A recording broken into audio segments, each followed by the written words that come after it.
last Sensei I Like You stream. It's been a ride. It's the 18th. I started on the 1st. To be fair, I did take a few days. How many days off? No, you know what? Let's not close out of the game just in case. Yeah, it was 4:48 when I stopped, so not super duper early, but you know, early. All right. So, fireworks blooming in winter. Yeah. Let's just go because after this event, I don't think anything is really gonna happen. Maybe, but I think it's just gonna be nothing days until the Comic-Con booth.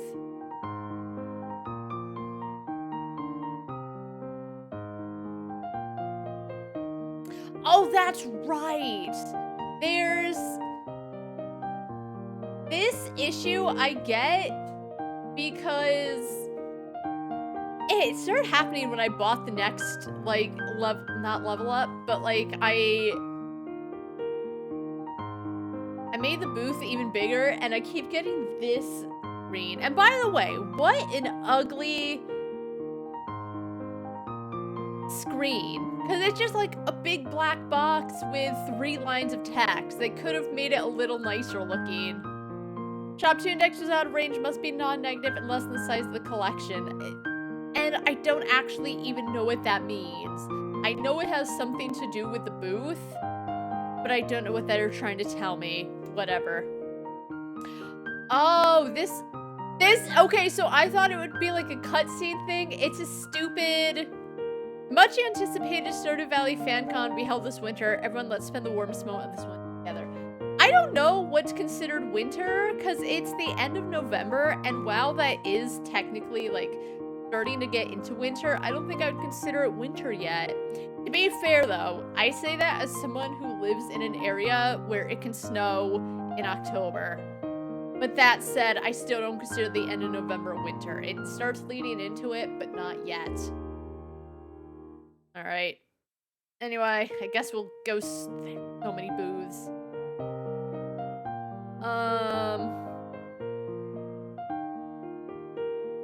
Wow, there's no booths. Oh.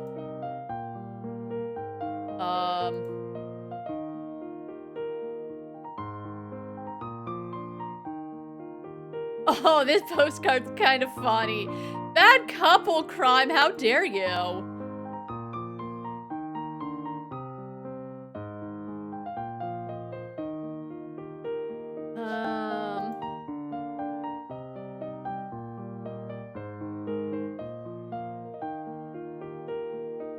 See, like, this one's okay, but it really annoys me, as I said, when it's an online game, right? You can just put I'm fucked. You don't have to put the X there and censor yourself. If you're doing it for comedic value, I guess it's one thing. I don't think it's funny, but like I get it. I think Final Fantasy VII, Barrett would curse, but I think they wanted to keep their T rating, so like they would just use exclamation points and everything to censor him, but give you an idea like he's cursing up a storm. I don't love it though. Also, there's never a 4th booth. Alright, let's see. I do kind of like that. We'll keep that one too. The cat.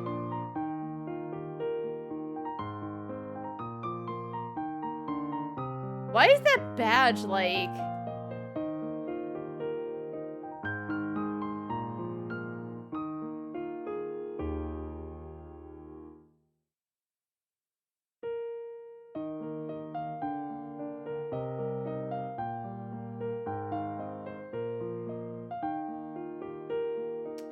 Oh, there's not a lot. Hey, Marcus. Wowie, yowie. The last day. Well, I was gonna say the last day of the Yowie Boys, but then we might go straight into Stardew Valley. The last literary day for the Yowie Boys. I guess I'll put this in my queue. What else is there? There's nothing I'm super attached to.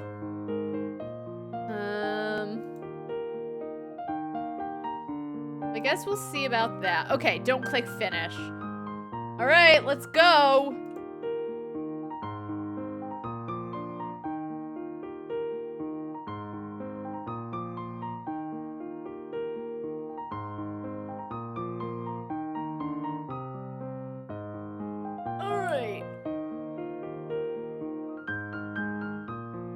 Get out of my way.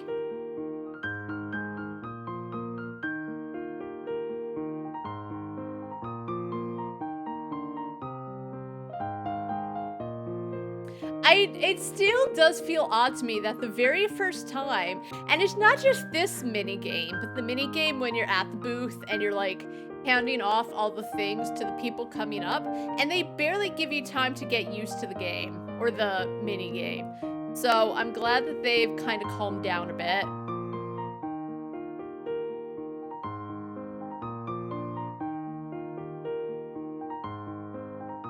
All right, let's take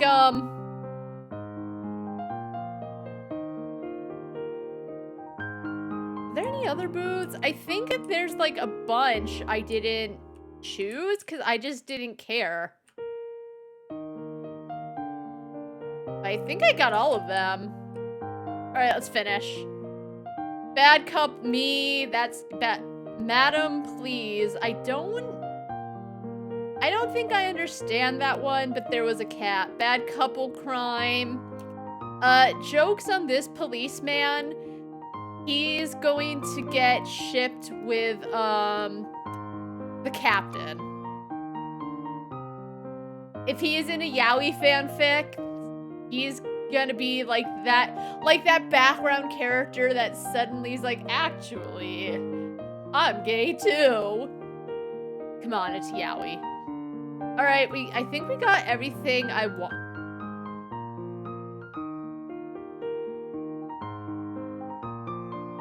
I do kind of like that. All right, that was, I really thought it would be like a cutscene.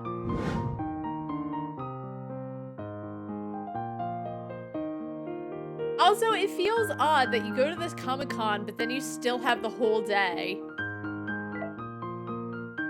I have this Sebastian fanfic, I guess. I'm also trying to get Ethereal Snow to love me, so we're almost at 200, so I need to write our fanfic. So let's go out.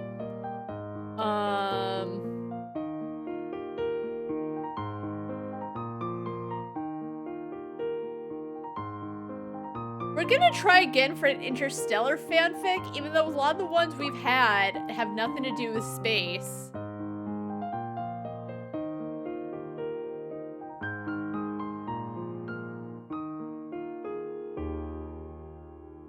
Sure.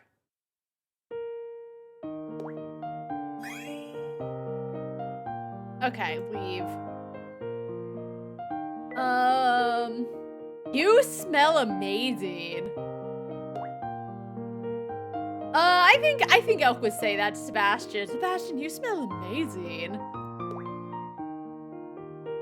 How that makes an animal fanfic, I don't know. Sebastian, you smell amazing. Elk, what are you doing? Sebastian asked in shock as Elk stared at him with the intensity of a starving cat eyeing its meal. I can't hold back! Sorry, Sebastian, I just can't hold back anymore. Elkin stopped himself and bit down. Sebastian's scent and taste were overwhelming, and he truly couldn't resist. Sebastian stared, surprised at first, but seeing the look of satisfaction on Elk's face, he sighed, doing nothing but reaching out to pat his head. Take your time, there's plenty. That wasn't drama! That wasn't fluff, but it wasn't drama. That's another thing that gets me. It's like, if it's not this one thing, it's another thing. That does happen. Sometimes there's really good fanfics and there's really good writing, and sometimes it's just so...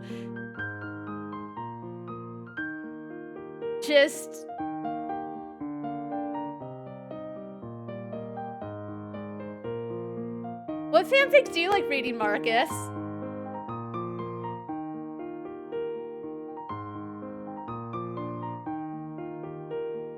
Precisely what I love, like, bruh, heck yeah. You plead the fifth, alright. That's okay. I know you love your Fast and the Furious fanfics. Alright, time for sleep.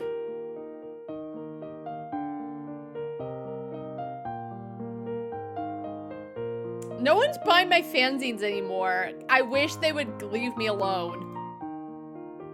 Golly. Okay, let's see. What are my... I'm a little upset that it ended early, thinking that I'd get a whole cutscene, and they definitely give you too much time. Any angst, campus, fantasy. How about a story where one of them has split personalities with I'll go for a medieval one. Why not?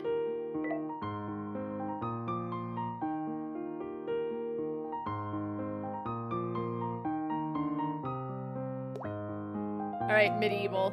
Please give me something new.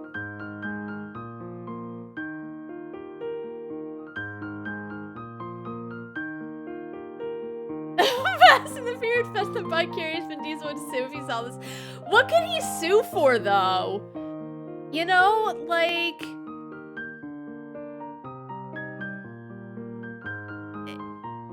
I don't think he could. Suing someone for writing fanfics.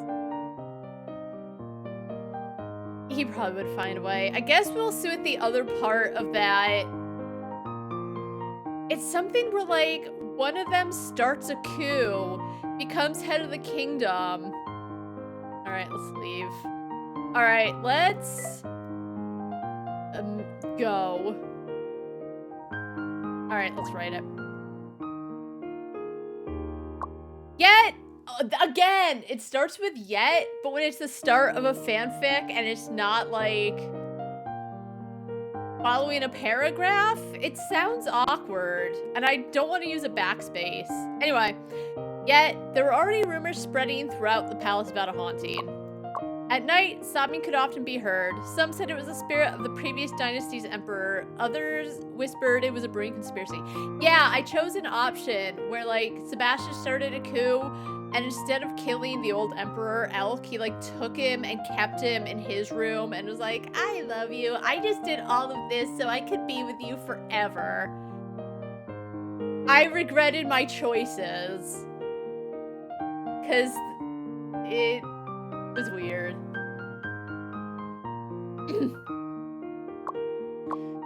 Witnesses claimed the ghost in the harem wore white robes, its figure bearing an uncanny resemblance to the late ruler. Surely it had come back for revenge.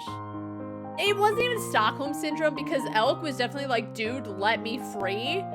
He wasn't into Sebastian. He's like, I don't want to be here. And Sebastian just thinking he was being romantic. He was not. Thankfully it wasn't a Stockholm Syndrome thing, because I would have been even more turned off. The Emperor, however, scoffed at these tales. He had once been the highest-ranking minister under the former regime and had orchestrated the rebellion that brought down Sebastian, annihilating his entire clan. Oh, I had switched characters. Okay, there we go. Sebastian had climbed to the throne, treading on the bones and blood of others, claiming the position of supreme ruler. A man like him would hardly be frightened by ghost stories. Your Majesty? In private, Sebastian still called Elk like that. You were spotted trying to escape again. Why won't you behave? Elk lay bound to the bedpost, turning his head away in defiance, avoiding Sebastian's touch. Yeah. Isn't it enough already? When will you finally kill me? So I had chosen Caress, thinking like, no, I'm not gonna kill you. And I thought he would like try and comfort him, but he was creepy. So we're gonna grip his throat and see if it's any better. Sebastian's eyes darkened and he seized Elk by the throat, squeezing until his face turned red from the lack of air. When Sebastian finally let go, Elk clenched his neck, coughing violently. You don't know that! You want to die that badly? Sebastian sighed softly, his fingers brushing against Elk's cheek in a gesture that was gentle in appearance but sent shivers down his spine. Give up, Elk. I'll never let you escape, not even in death. Yeah, it's not better. It's less creepy at least. But you're right, it's not better. Okay, there you go. There's your medieval commission. I'm a goddess.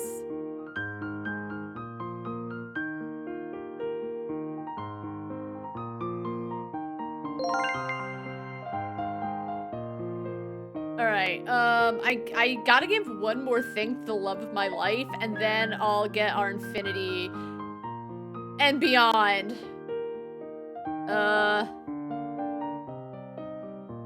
Here. There we go. If there's one thing I want to do before we finish this game forever. Oh my god, now we gotta get to 300? Okay. Oh, this is the music of we're totally gonna confess to each other.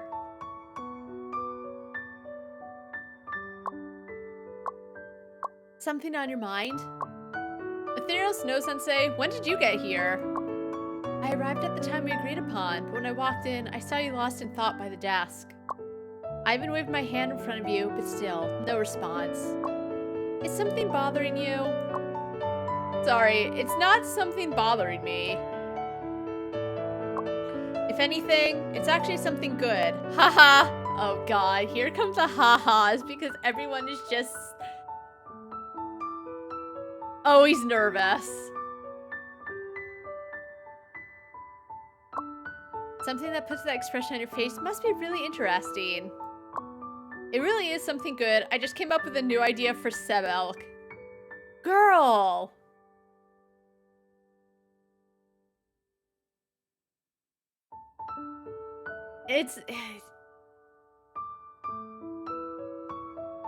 Well, Seb Elk lives rent-free in her head, which is fine because she likes it, but it's like she can look at a car crash and be like, how can I make this into a fanfic? And it's weird. She takes a shower. She's like, oh, there's hair in the drain. It reminds me of a Seb Elk fanfic. Her cat vomits. She's like, oh, how do I make this a Seb Elk? Just because you have 8 million ideas, you don't need to write all 8 million of them. Which is fine, you know, she's gonna have a lot of fanfics, but she just blanks out because she thinks of a new idea for her fanfics.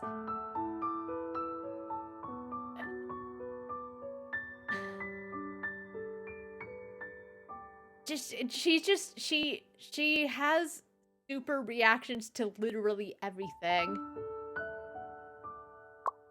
It might not be an earth-shattering idea, but maybe it's not even what most readers are eager to see, but I'm positive that's exactly what I want to write. Okay, but you know what? Again, you have to write what you want to see in the fanfic area, or you should do that for everything. You gotta write what you want to see. I want to be the streamer I would want to find out in the wild. I also try to be the viewer I would want to have too, right? So it's like, be the thing you want to see in the world. That's not how the quote goes, but close enough. Be the change you want to see in the world. Having something you yearn to write is the greatest happiness you can have in this world. Girl!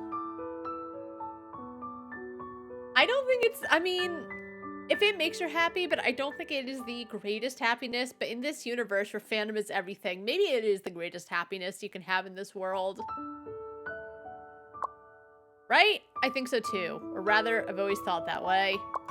But with this one, I'm a little unsure.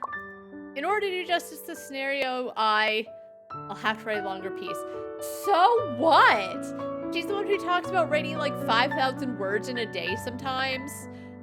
And one of the first things Cordelia said is she knows how much Moose can write and get into it. So,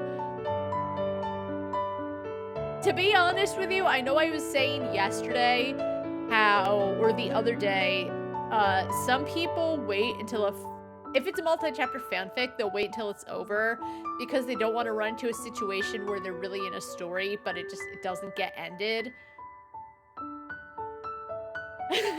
Now I'm gonna write yeah, you would write every day anyway.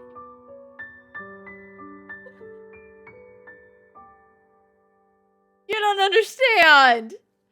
But her acting like it's such a bad thing she has to write a longer piece as if people aren't going to eat it up.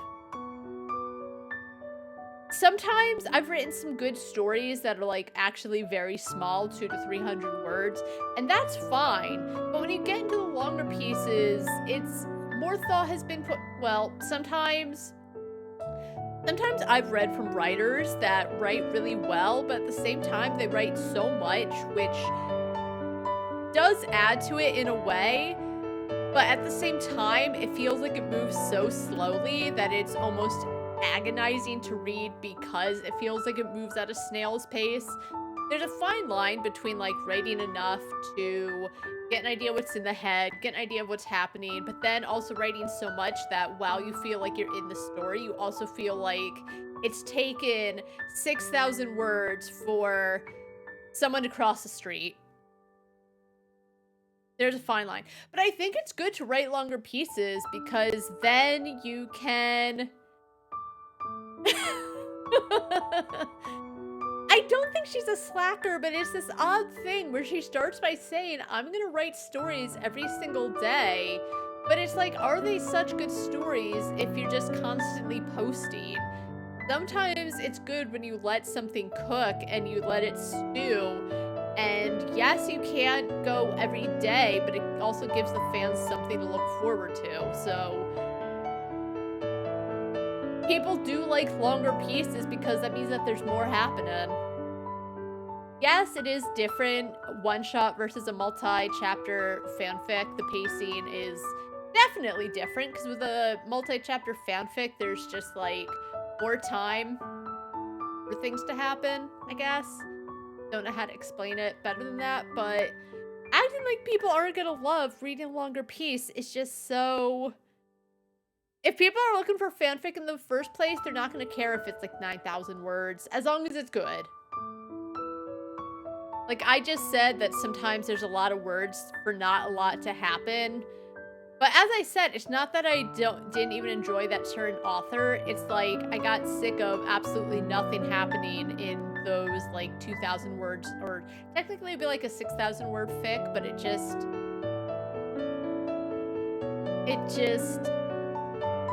I would start interested, but then it would fizzle out. Even though the writing was really good.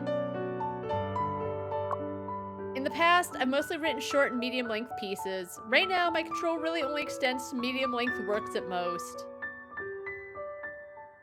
No, it's not even that it wasn't climax. It's that it felt like they were almost writing in circles.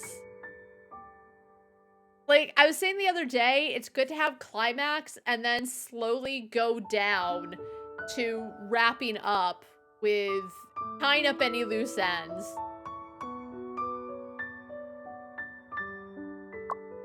Constructing a plot that deviates too far from the original can be a bit too much for me. If I don't handle the original characters well, it can completely drain the quality of the entire piece. It might sound a bit arrogant, but that's genuinely how I feel. It's not arrogant, though. I don't think it's arrogant to say, like, I enjoy writing the characters in character. As I said, when you are writing fanfic and you are putting them in different scenarios than what the original work has, there is a bit of like change you have to do for them just because they're reacting to a whole new environment. But within that, you still want to make sure it's still them, because that's why... Kinda. It's filler when you can just move on and you don't need 20,000 words to say what exactly every single person is feeling. I do like character studies. I'm good at writing character studies.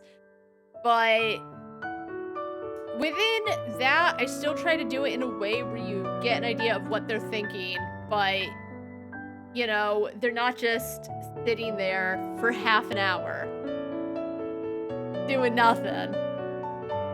Yeah, it's not arrogant. Imagine if I was like, well, not to sound arrogant, but...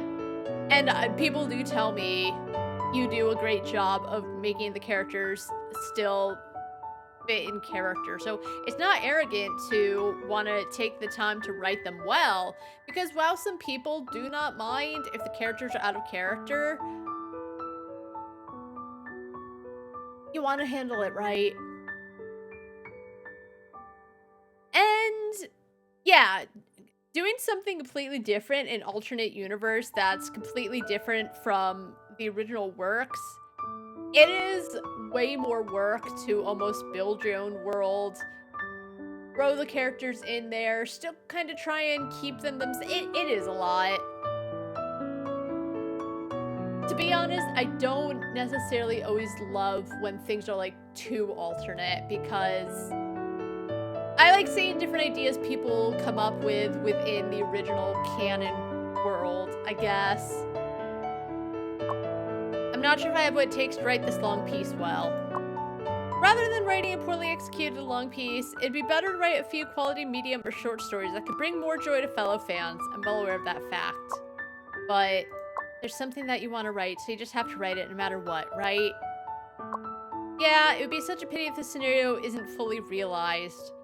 Yeah, or you could also write it and then realize, you know what? I'm not in love with it. That happens too.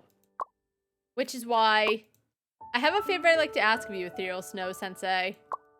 There's something I can do to help? Yes, you still owe me one from when we played the spin the wheel game at the karaoke box last time, right? Oh, yeah, she wanted to ask she wanted to ask Blanche to do something, and she's like, can I pass? I haven't forgotten about that, so what would you like me to do? I'd like you to refrain from reading the piece I'm about to write. What? Why is that? Because I only want you to see the work that I have faith in. I know myself when something is subpar. I can show it to anyone except you.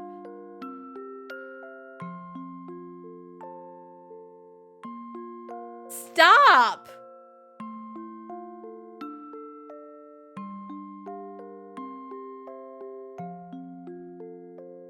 Because the thing is, we're our own worst critics, right? Some of the shit she's released has actually been very subpar. I'm gonna shut the door because,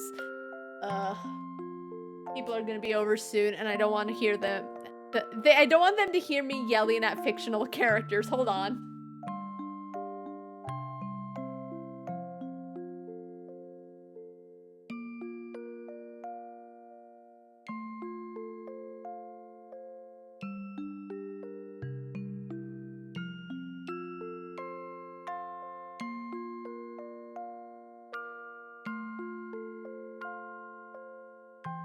Oh no, he wants to come back in. I shut the door. I'll let him in like half an hour. I think I'll figure it out. Buddy.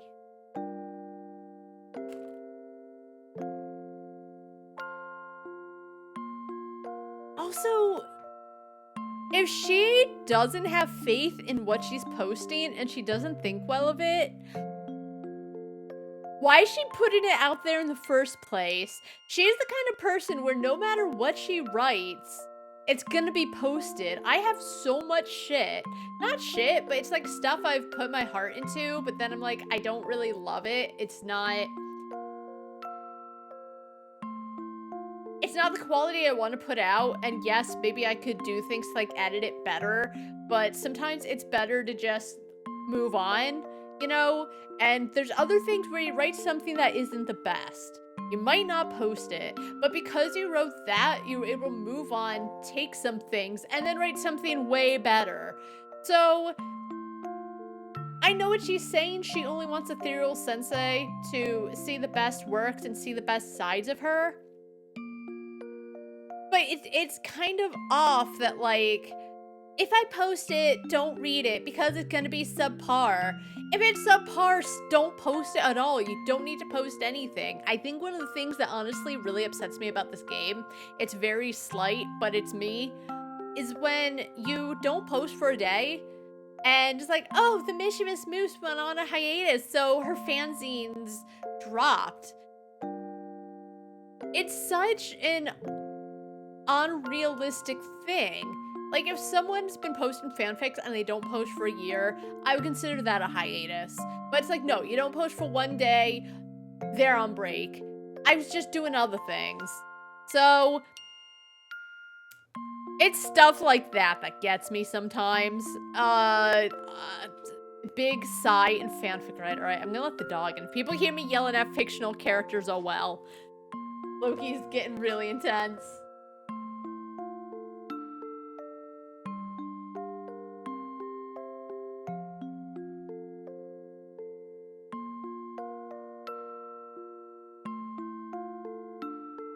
So,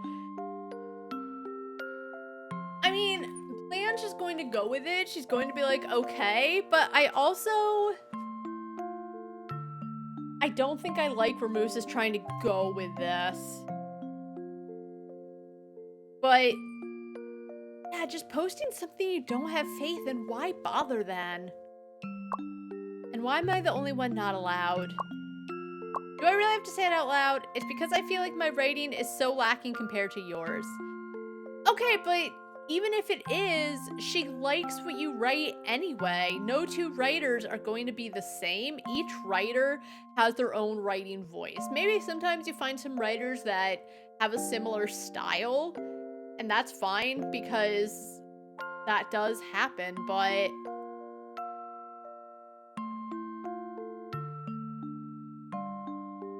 sometimes you can like something so much because it is so different from your own. The reason you read my work isn't because Moraine is any good, but just because it's about Sebelk. No! Oh my god. She's really assuming things about Blanche. She's so unlikable in my opinion. She's not as bad as Nora, but as I said, Moose is just a little bit higher than Nora, but she's one of the worst characters in this game. Even if, like, Sebelk is your OTP, if she doesn't like how it reads, she could skip it because there's so much other fanfics about it. She's so fucking annoying. I don't want you to say the flaws that I've tried so hard to hide but can't conceal. Is that so hard for a genius like you to understand, Ethereal Sensei? Alright, you know what? That's a rude way to put it. Because you're just talking BS, and she's not meaning to. She's not trying to be aggressive or like poke at her, but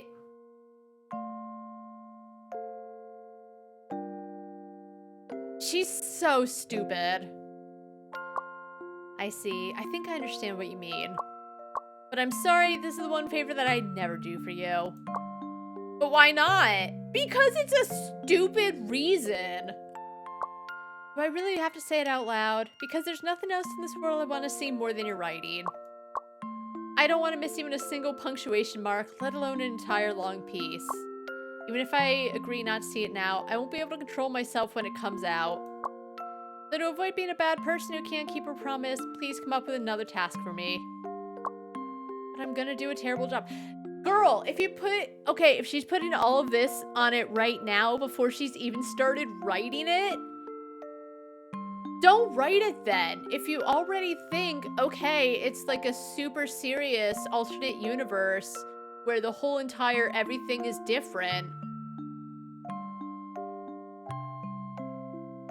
why even bother if you already are like, it's gonna be bad? You don't know until you try it. And I've had things I've written, I'm like, I don't like it, I don't know where it's going. I take some time off and I think of it and I either edit it or just start anew. I've written a story before where the last chapter, I wrote 3 different iterations because I hate it. No, 4. The 4th is finally the one I got out and posted. But I hated the first 3. I would write like pages and pages and like, I don't like how it ended. So I just completely come up with something anew. And it's not because I thought it was a terrible job. I just thought that I didn't like where it ended up. So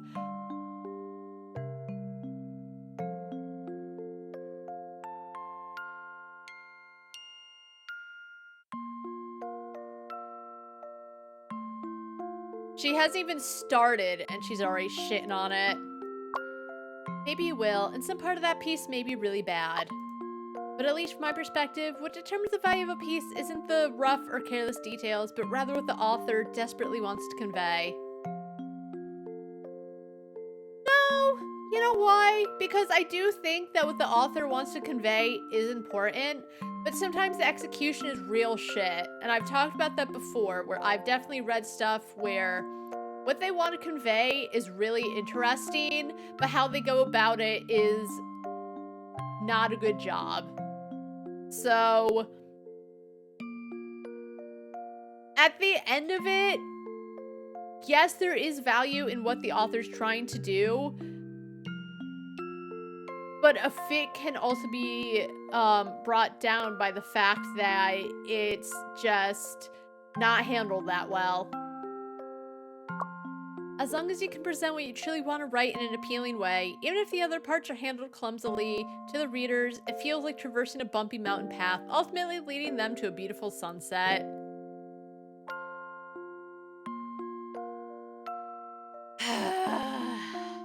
Maybe I'm too picky of a reader. Maybe that's the problem. Not that my writing is perfect, but sometimes what happens is I tend to overthink and I try to write because I'm like, okay, well, what if the readers ask this? What if they ask that? So I do try to like avoid any things that might be questioned. At the end of the day, I do realize I am overthinking it. But you can write in an appealing way, but you still have to handle certain things well enough, even if 3 weeks later you're like, oh, I could have done this. So, I know what she's trying to say, but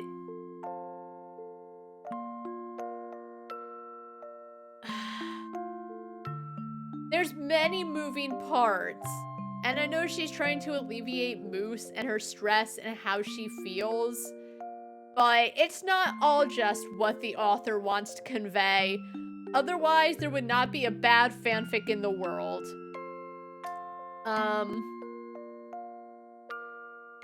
But another thing too is that if an author can't write their fics well enough, sometimes you can't know what they're trying to convey because it all gets lost in how clumsy everything is. So, you know, shut up, Blanche. That sunset's what I want to see. Will you take me there? Alright, I reached maximum affection with ethereal snow. I have a concept I really want to turn into a full-length story, but I'm worried I can't do it justice. Yeah, Ethereal Snow Sensei said she wanted to read it. Ethereal Snow Sensei.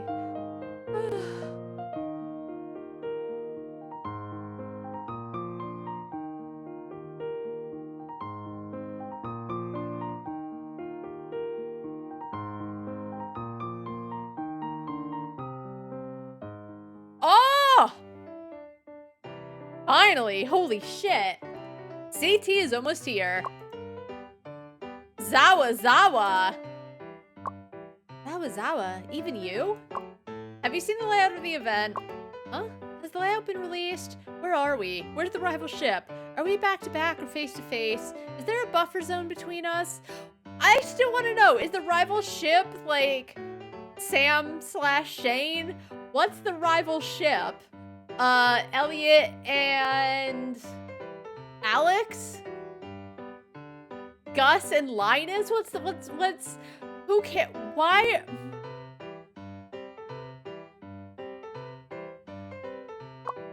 It's just like seeing arrangements in elementary school. If the booth placements aren't done well, it could lead to a bloodbath. Girl, it's fanfic. You sound like you'd make a great elementary school teacher. How about you put on a pair of glasses next time? All right. Generalizing. Or no, stereotyping. This year, the organizers placed our alley in the corner. I tried to negotiate, but they said it's really difficult and there's nothing they can do. To make matters worse, our booth count is even lower than the rivals. It seems like the rivalship got a substantial boost in motivation after hearing about a certain talented creator defecting to our side. It sparked an even greater passion for content production. Let me guess, it's Nora. It's such an odd thing that we never heard about what an amazing creator she is until we have the whole backstory about her. Which, by the way, there's this whole backstory about her being in drawing contests and, like, perhaps her mother dragged her to them and lived vicariously through her, and then nothing came of it. It was all mass assumption on Moose's part. Nothing came of it. That's so. I should get going. I just remembered I haven't finished the illustrations for the TheMischievousMoose Sensei's new Sebelk publication yet. Indeed, the TheMischievousMoose Sensei is pulling out all the stops this time, trying a genre and length she hasn't tackled before, which means she needs a lot of illustrations. Being able to use an illustrator so extravagantly is definitely something we never even thought of before. But if Lantern Sensei can't keep up with the drawing, should we consider outsourcing some of it?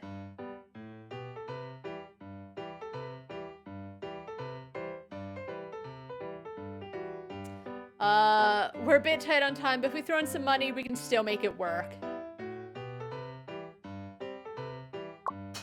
Ugh, please. Trust me, I can handle it. I'm the only artist you'll ever need for the TheMischievousMoose Sensei's illustrations.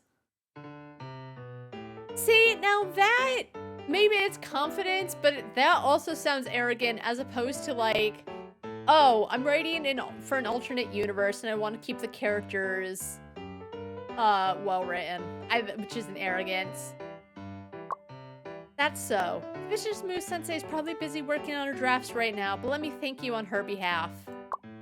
Speaking of which, TheMischievousMoose Sensei has been pretty busy working on those drafts lately, and it feels like I haven't seen her in ages. Is she doing okay? Sounds like you're worried about her too.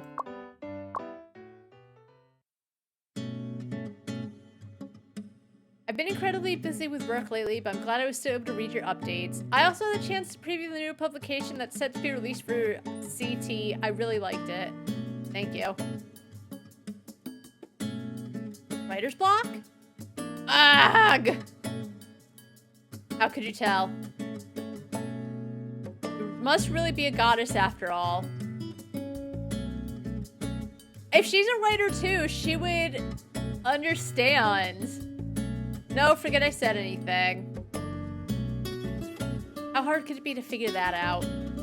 If a creator goes radio silent just before the completion of creation, chances are she's stuck. Ugh, I've been trying not to accept that I'm stuck. Why though? If you can just write yourself in circles. That's what I mean when I say, like, yes, she writes every day, but sometimes the truth of the matter is you need to take days off and, like, let yourself decompress before you can get back to it and, like, get right back to where you are. Sometimes I have writer's block. I need to take some time away. I need to do other things. And it doesn't even mean you're a bad writer. It just means it's something that happens.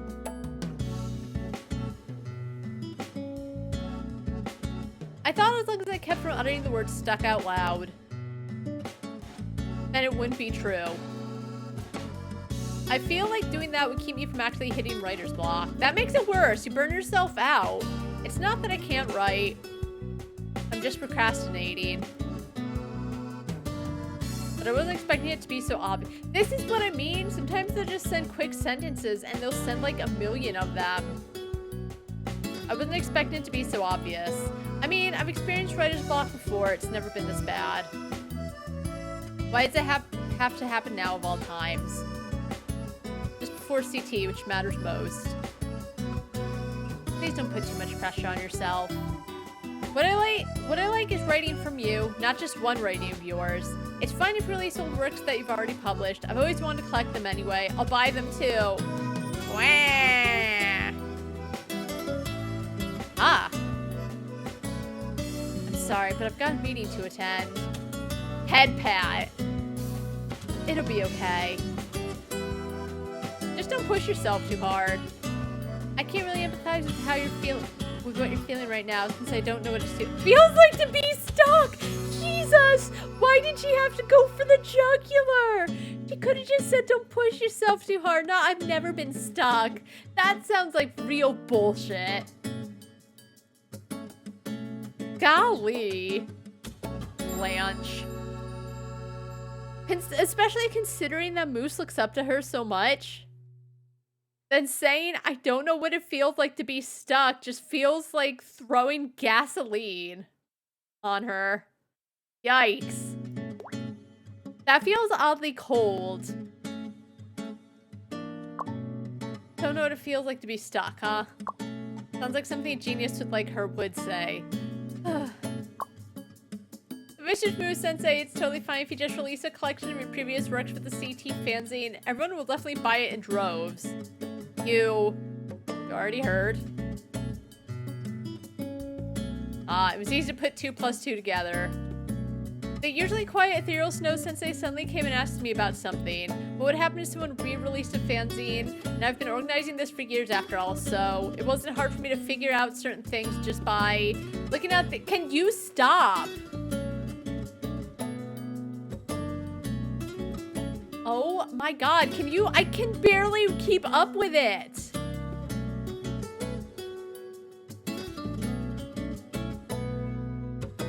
Oh my god. I know, so that's something I say a lot in games when they only give you so much time before games will like continue, and they'll either give you 3 minutes for 2 lines of dialogue or 20 seconds for like 6 paragraphs. And I think the good like happy medium is let the player decide when to advance. Anyway, it wasn't hard for me to figure out things just by looking at those obvious signs. You're having writer's block with the new release, right? Please don't put too much pressure on yourself. Making a public apology is a fundamental skill for organizers. It's totally fine to release the new one after CT. Good writing deserves an ample amount of time for polishing. Thank you! You're a creator of TheMischievousMoose Sensei. Unlike me, your job doesn't involve mindless grunt work, so it's only natural to have moments when ideas just don't flow smoothly. It won't make me think any less of you for it. Ha ha ha. I'll put everything on hold for now. Please keep working on the new publication until Monday.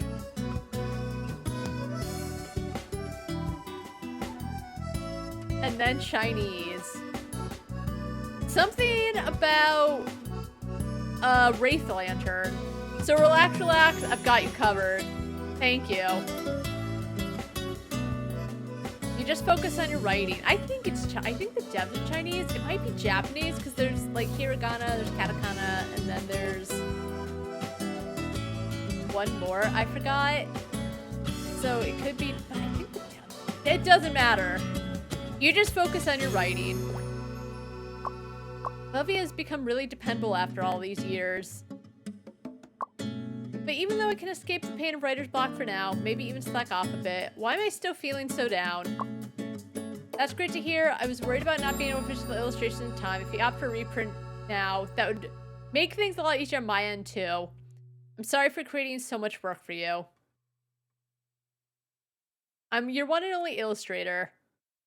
Work is the one thing I'd expect you to be creating for me. Well, if you're feeling down about it, you could come over and pet my cats. I'm sorry, I really wish I knew what else I could do for you. It's because of you that I fell for Sebelk. That'll never change. I'll never regret it either.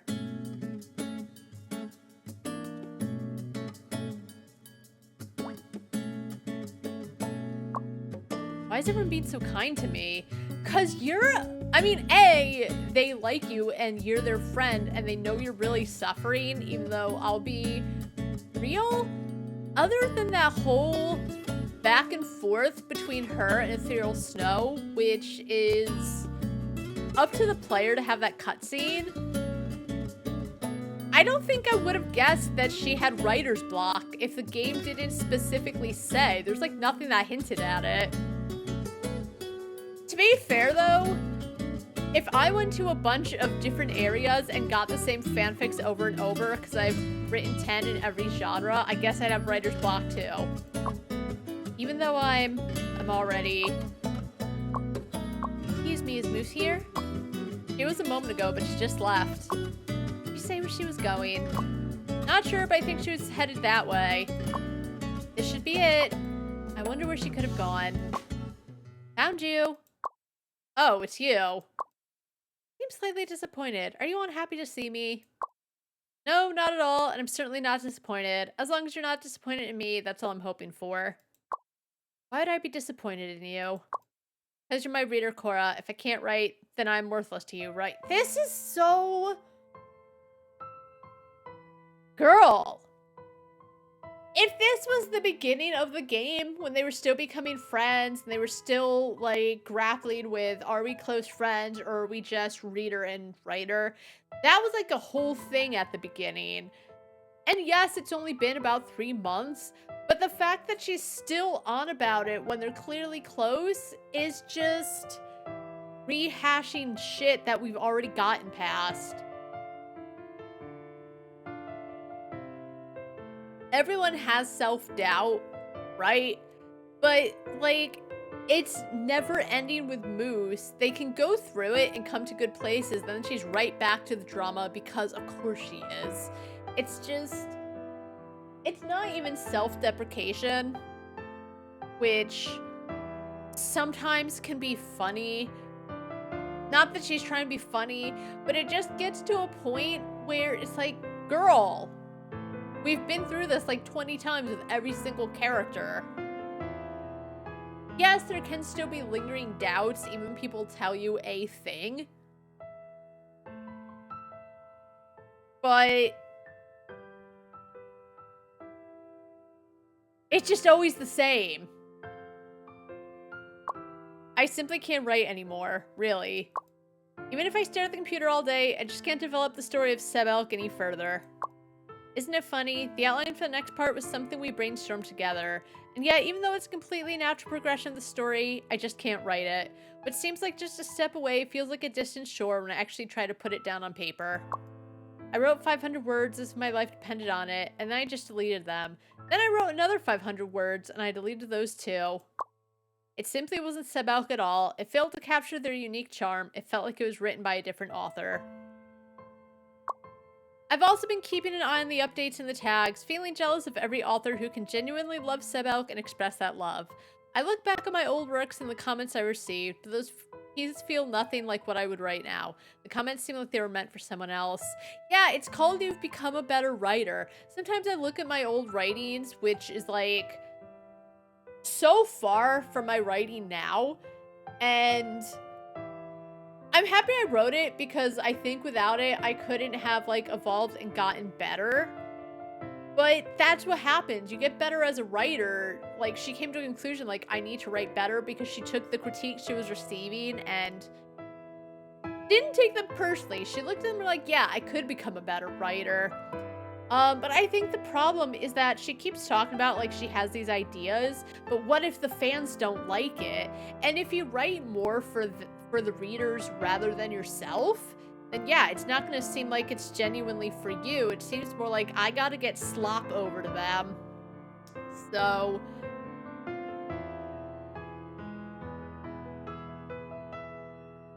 it just what happens. Do you know what that feels like, Cora? You know better than anyone that I started writing fanfiction because I wanted the comments. Over all this time, I've received so many comments. Short ones, long ones, praise, criticism. Because of Sebelk, I've met important and wonderful people I never imagined I would. She didn't start writing fanfiction because she wanted the comments, because she was never posting, and it took Cordelia in order to have her start in the first place. I think she wrote it because she was a big fan. because she was like nervous about people commenting. So that doesn't fit with what you learned in the first place. She did learn to really appreciate the comments and that it wasn't as bad as she thought, but she was just writing it because she loved it. They add so many things to her character that then like slaps other stuff in the face. Like the fact that she knows nothing about fandom, and yet you find out that her grandma was like a big part of writing fanfics and becoming part of fandoms, which feels like it wouldn't fit in, and you think Moose would have known more about it just from hanging out with grandma and writing stories about, I guess, the farm animals. It's so odd. I should be content, right? But there's a strange feeling that the attention wasn't meant for me. It was some kind of magic that I had. Now that magic has faded, and all that love, attention, and the friends all belong to the mischievous moose. I don't know what else I can do. You think your ability to create was magic? What else could it possibly be? I've never had any writing training, and no one ever told me I had talent. Yet just by loving Sebelk, I could keep creating stories that brought joy to others. Isn't that amazing? That's something I can never do myself. She thinks creativity is like magic, I guess. How am I supposed to tell everyone that the magic is gone? They'll definitely be disappointed when they see what I'm writing now, and I don't want to let down anyone who's passionate about Sebelk.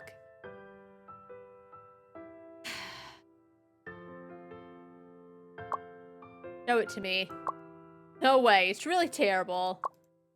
Elk glimpsed gently into Sebastian's eyes, signed with the faintest hint of desire. Okay, you know what? That actually is pretty garbo, I will say. Like, the first half is fine. Signed with the faintest hint of desire is just punching the reader in the face like they're gonna be a thing. Like, maybe Elk glimpsed in Sebastian's eyes, taking in the dark hue of his irises. Thinking something nice like, you know, Sebastian's... I don't know, it's...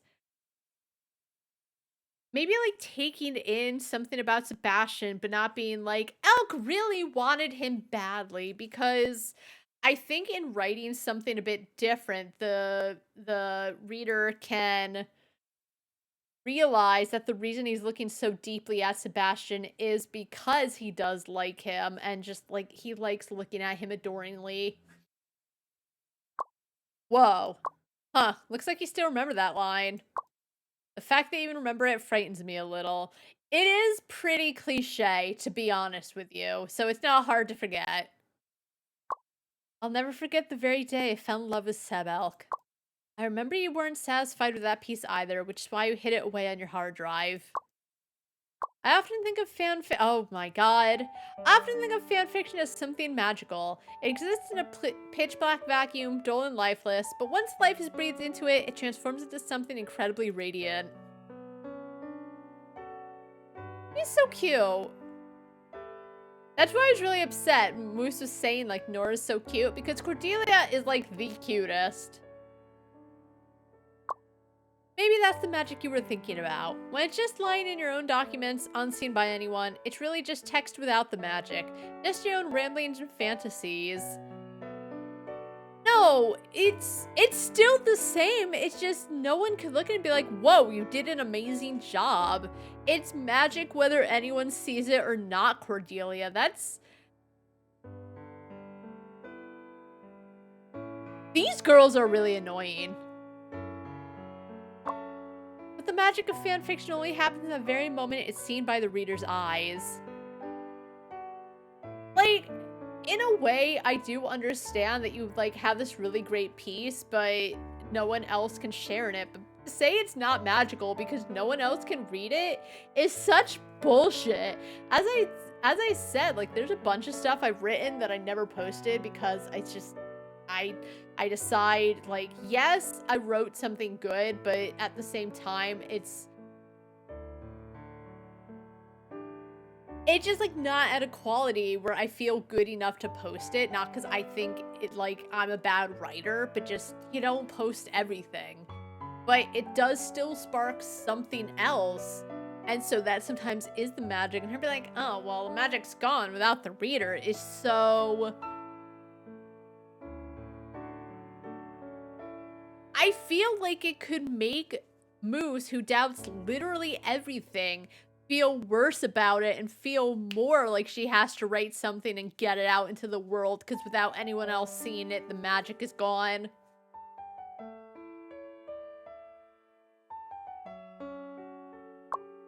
The parts I'm not satisfied with might have saved a fellow fan's night. The fantasized interactions that feel absolutely normal to me could be a refreshing delight for someone else, making them roll with excitement. It's like the hearts of the fangirls are connected in a wonderful way, which is why these things happen.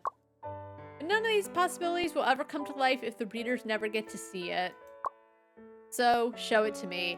No matter how terrible you think it is, next time you write 500 words, send it to me before deleting it. Except Cordelia feels like at the same time she wouldn't give Moose the critique she might need to have a breakthrough. She'd be like, it's wonderful. Just imagine me to be your only reader in existence. Because I'll never be disappointed in you. It's finalized, it's finalized. TheMischievousMoose Sensei finished writing and sent her latest work to the printers. Our rival can never begin to imagine what lavish treatment we've prepared for Seb Elk. And you've cranked out every illustration that we need, Lantern Sensei. Just how many livers do you actually have? What? To tell the truth, I finished them a long time ago. I just pretended I hadn't to take the pressure off TheMischievousMoose. You're so fucking cool. Me too. I've been dying to relish this new content, and since I didn't want to pressure TheMischievousMoose Sensei, I had to pretend it was perfectly fine if she just released a whole collection. Why isn't anyone here praising me for being so thoughtful? Because you two sound like idiots. Like, okay, I finished them ahead of time, but I didn't want to pressure TheMischievousMoose. But if she thinks you've got so much work on you, she might not want to keep going because she's like, you already have so much going on and I'm just adding more. So maybe it would have been a bit of a relief if you said to her, it's okay, I have the illustrations done. If there's more, that's fine. Everyone is so annoying today. Maybe it's because it's the end, but like, this also feels like it came out of nowhere. Which is another reason why if there were more cutscenes, we could avoid this coming out of left field. Everyone, I'm sorry. I'm actually here today. I just came to put something away. Huh? Ugh. You heard everything, didn't you? It's okay. We can just pretend I didn't. Everyone did and said all those things for my sake. I'm so glad I was able to finish the piece in time thanks to Cora's support and encouragement. Tea is right around the corner, and I can't afford to stock off during this time.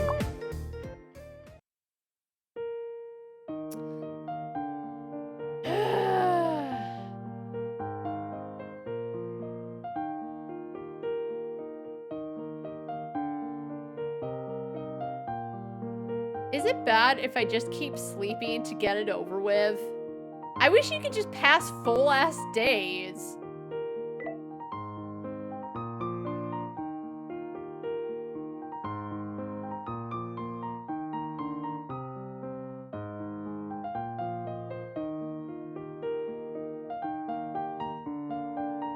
I don't have enough Widow Fix for this, unfortunately.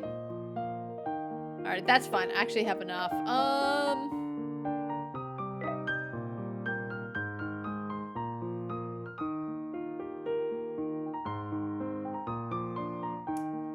I guess we can see if there's any new celebrity stories.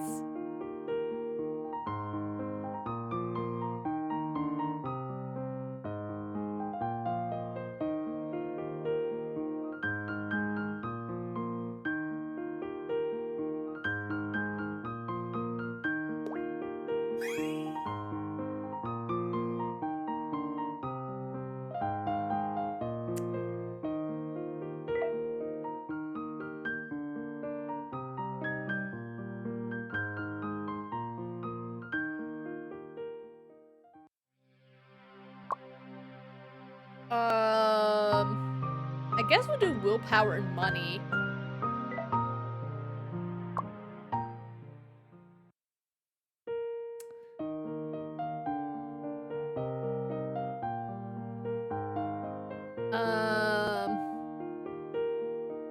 Oh, that's right. I do have one fanfic.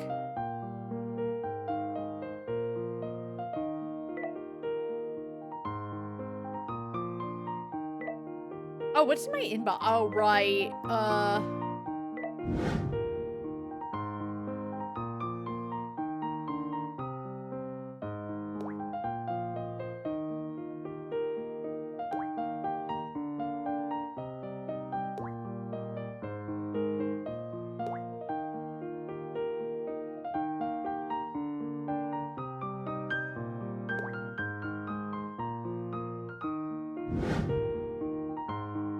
Oh, my ETA points are getting there. I guess I'll just keep putting shit on things.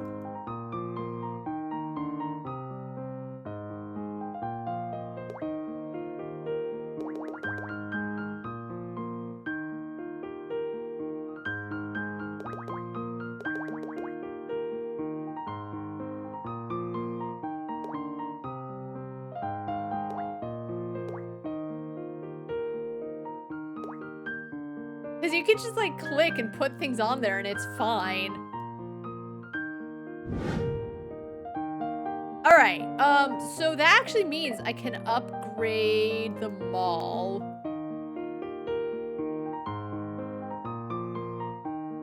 Oh, good. Oh my god. Okay, let's upgrade it fully. Okay, what's the last one? I can't see. Okay, let's go and we'll check it out. All? Oh, okay, so what's all?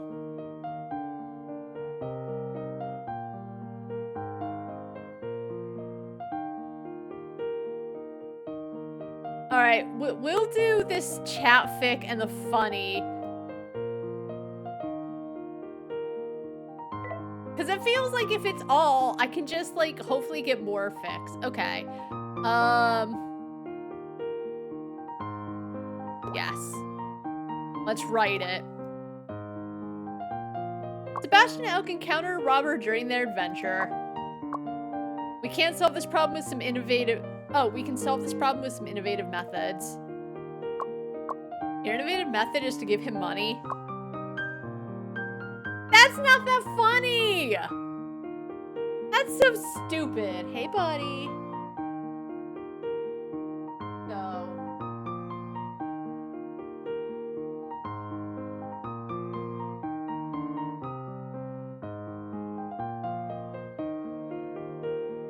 Ugh. That was bad. That was so bad. Maybe I should have studied funny.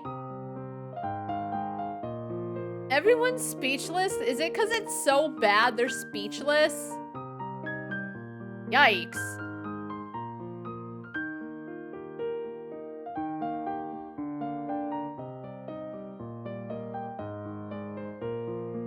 This is really annoying me.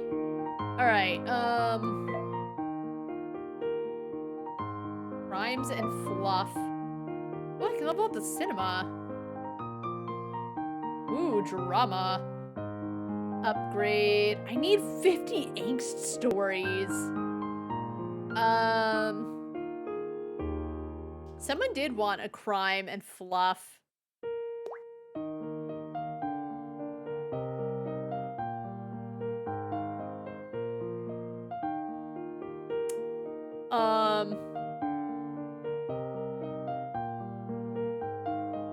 Here's this one.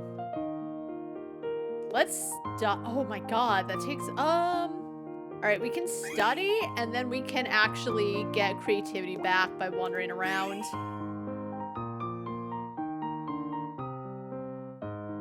Alright, let's see.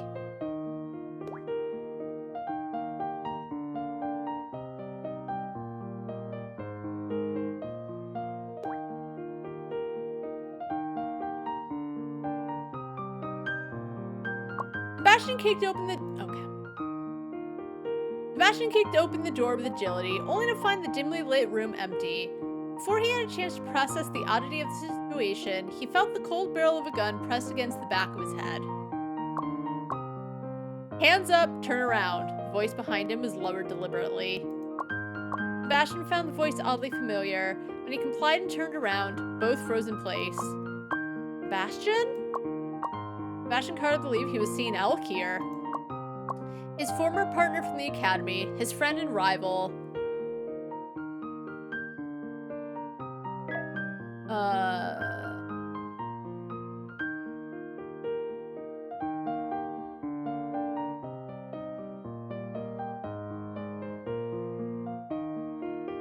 His friend and rival.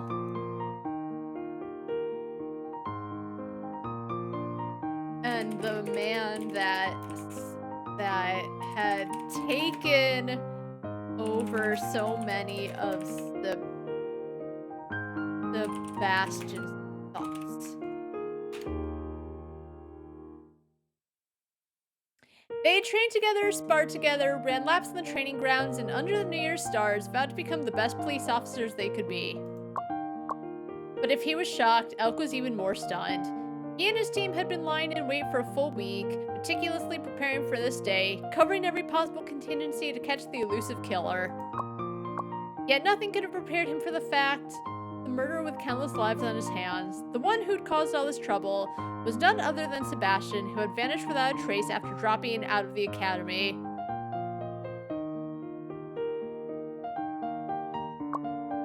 Finally caught you. I never expected it to be you. Elk's voice was filled with bitterness and hurt. Sebastian remained silent, his mind racing to assess the situation. Elk didn't know that Sebastian was actually working undercover on a highly classified mission. If he took him back to the station, his years of work would be ruined. Sebastian decided... Give in. I'm sorry, Elk, Sebastian said quietly. I'm sorry for leaving you. I'm sorry for not telling you anything. Sincerity in his voice caused a flicker of pain in Elk's eyes. Come back to the station with me, Sebastian, he murmured after a moment of hesitation. All these years, I missed you. He took out a pair of handcuffs to restrain him. Sebastian didn't resist, but just as he reached to cuff them together, Sebastian snatched the gun from his waist and struck him with the butt of it. Elk collapsed without a sound. You still trust me so much, Elk? Sebastian looked down at him, a complex expression on his face. Elk looked peaceful, as though he were merely asleep. Even now, his brow was furrowed in slight distress, as if silently questioning why Sebastian would do this. Why he would hurt him again. Why he would hurt him, abandon him, and betray him over and over again. Sebastian heard footsteps approaching from outside. With one last glance, he let out a soft sigh and disappeared into the inky blackness. We'll meet again.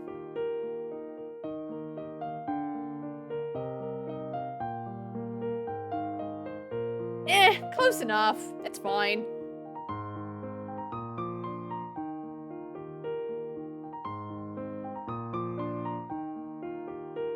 I like how they always say she's doing a nice job setting up all the distinct characters, but 9 times out of 10, it's just Sebastian and Elk. I think the only other time where she set up characters that meant anything was The Tale of the Angel and the Demon, where she also wrote about Gabriel and Beelzebub. But even then, there wasn't a lot to them, other than they're the kooky bosses.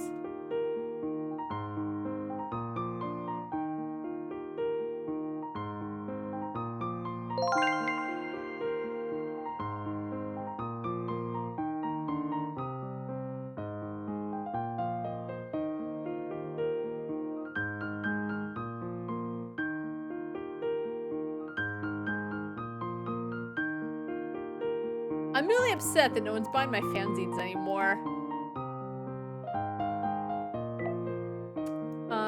Alright, how do I upgrade? Oh, right, Ida points.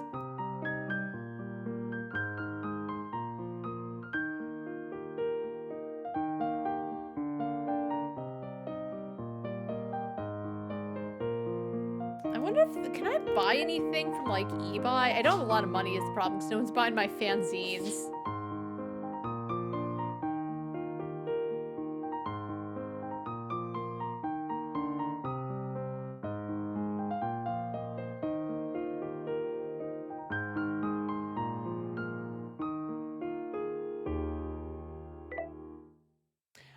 We can see if there's any animal ones.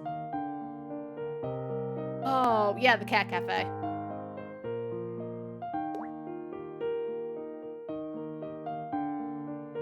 Though I think I've probably written them all.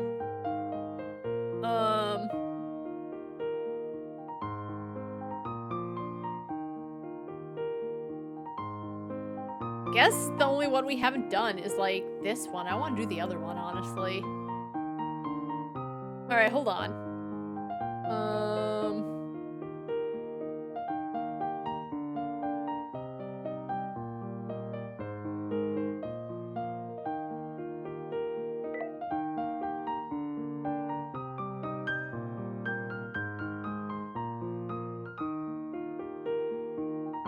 What other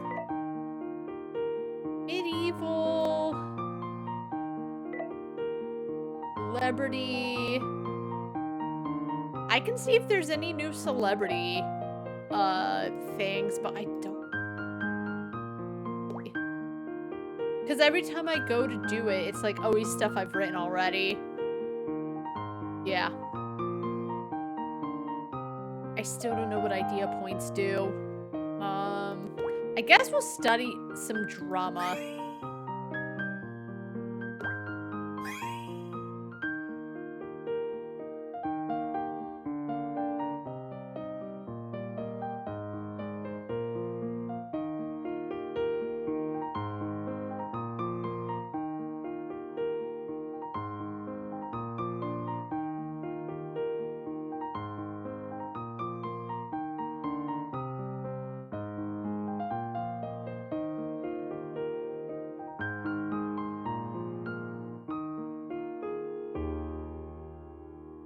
All right, are there any other fanzines I can do?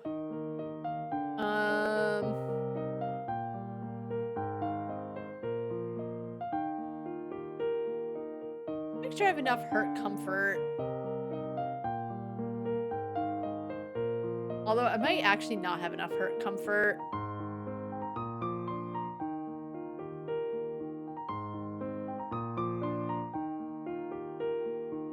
Okay, I do.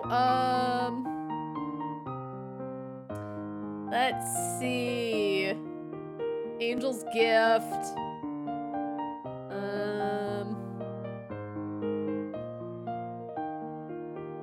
Typical morning, nasty doctor.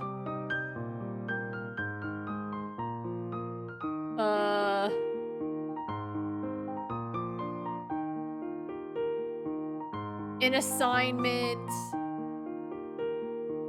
Guess we might need to add the other nasty doctor, because I don't know if I have enough modern.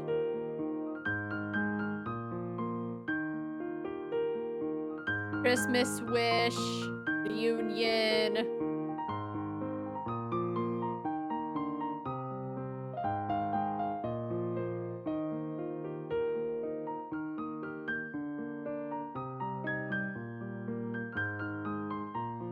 Finale auction.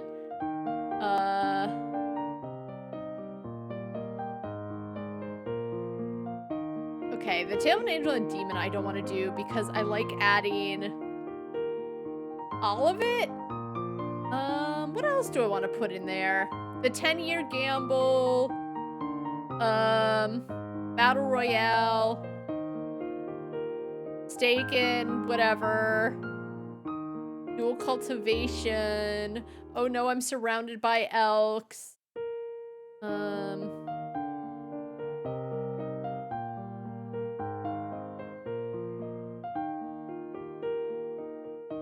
Anahaki's not in here, I don't. Yes, it is. The path I actually really liked.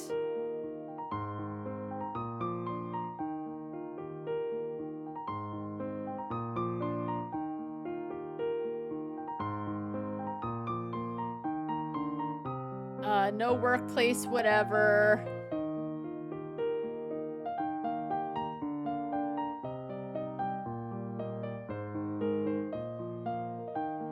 Turned into a doll and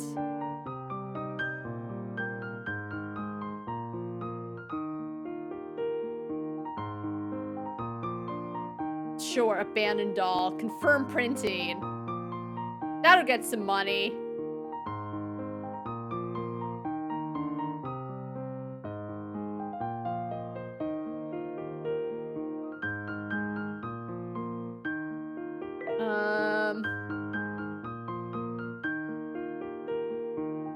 You know what? Let's just get these two ran. It's not Interstellar, that's the thing. It's like Elk drinks a lot, he blacks out, he wakes up, Sebastian's naked next to him, he assumes the worst, he assumes they slept together. And then if you play it cool, it's fluff because Sebastian's like, ha ha ha, you said you'd do anything, so buy me an outfit. But then if Elk's like, I'm sorry, I'll take responsibility, it's suddenly drama. Sebastian's really upset and he's like, well, first you gotta buy me new clothes. It kind of ends the same. But in one, Sebastian's hurt, and in the, it's stupid, honestly. At the end of the year party, Elk drank a lot and eventually blacked out. The last thing he remembered was grabbing onto Sebastian's collar, and then nothing. So what's happening now? Elk bolted upright in an unfamiliar bed, staring at the still sleeping, very naked Sebastian beside him and the red marks on his neck. He had no recollection of what happened after last night. Did they? That? How would he ever face Sebastian again? As Elk grappled with embarrassment, Sebastian groggily woke up. Good morning, Elk. Sebastian's? Elk started cautiously. Did we? Yesterday? And if you reassure him, that's apparently, like, the bad part. Sebastian reassured him, I'm fine, but you were rough last night, my neck's sore. Elk's eyes widened in horror. Before Sebastian could explain, he blurted, I'm so sorry, Sebastian, I'll take responsibility. What? Wait, so he didn't... Sebastian took a deep breath. He threw up on me. I couldn't wear my clothes afterward. You also choked me and insisted on singing to me. Sebastian shook his head in disbelief. He had been fine while drinking, but the aftermath was a different story. Oh, I see. Realizing how his earlier words sounded, Elk felt even more embarrassed. I guess I'll just head to work. Sebastian pulled on his pant leg. Didn't you say you'd take responsibility? Let's go buy me that outfit first. I don't understand how that's drama. That's what I mean. It's just... It's not Interstellar. And it's not even that dramatic. Elk just assumed things wrong because instead of... Because I assume they're at Sebastian's house, right? So, like, instead of getting into a different outfit, he just decided to sleep naked next to him. So... Elk assuming something happened is very understandable. Now that I think of it, like, Sebastian wasn't even upset about his assumptions. But it's drama for some reason. Like, I don't think they have a misunderstandings tag, and I think that would fall under it.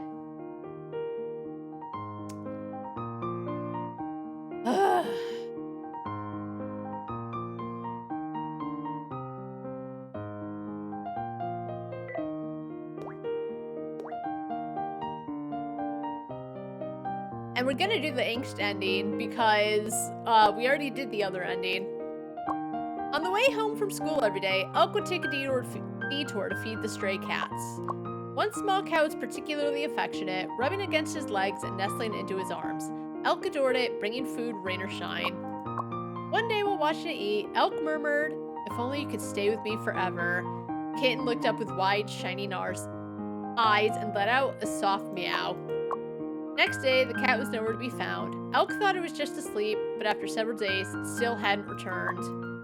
Elk felt disheartened but kept visiting, hoping it would show up. Again, fuck those other cats. It's all about that one specific cat. Around the same time, a new student named Sebastian transferred into his class. Strangely, Sebastian seemed to stick to Elk like glue, so much so that the teacher seated him beside his. After school, Sebastian continued to follow Elk. I'm gonna look for a cat, you should go home, he said. Cat? Sebastian seemed intrigued. Elk showed him a picture. I'm looking for a cat like this. It went missing. If you see it, let me know. Is it your cat? Nope. After a pause, Elk said quietly, no, it's just a stray. Sebastian's eyes dimmed a little. Feeling a pang of unease, Elk turned back to him, but Sebastian merely waved and said, guess I'll head home then. As Elk watched him walk away, a strange emptiness settled in his heart. The next day, the little cat reappeared, but this time, it didn't curl into his arms or eat the food she'd brought. It simply stared at her from a distance and then turned and left. For a brief moment, Elk felt certain it would never come back. Yup. Sure.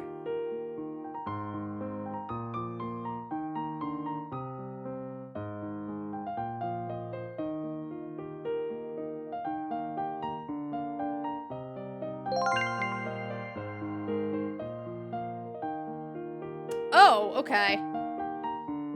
Thanks. I'm just gonna go to sleep. We had one cutscene, which was great, but... it's like there was an issue, and then it was talked out, and then it was fine. I have my own plot, please. Oh, Dragon Quest, okay.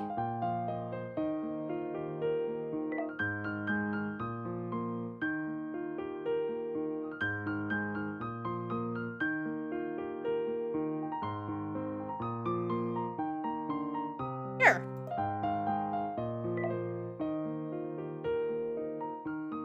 We'll write it, why not?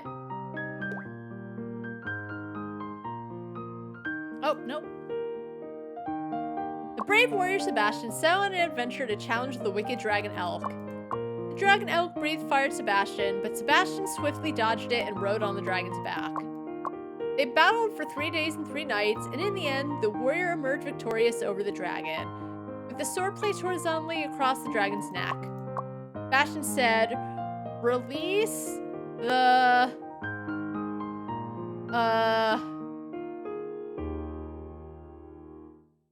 Prince, I did it before. I'm just very... I just want to get to the end, I guess. You know? Too much nothing happening. Elk replied, there is no prince. All of this is a lie to lure the brave. I once was a warrior as well. After killing a dragon, I took its place. You will become the new dragon, gaining supreme power. You will own everything, including the prince, and then die in loneliness. Now, kill me. Alright, I will. The sword of the warrior pierced the dragon's heart. With a splatter, dragon's blood gushed out. The sword was just at his neck. How did it pierce his heart? In that moment, Sebastian felt something flow into his own body along with the sword. He saw Elk's youthful face with a human expression of relief. In the last moment of life, he turned back into the warrior from many years ago. Thank you, Sebastian heard the previous warrior say to him. That didn't even feel angsty. Alright, there you go. I posted 100 stories. The Circle of Night Sebastian the Dragon.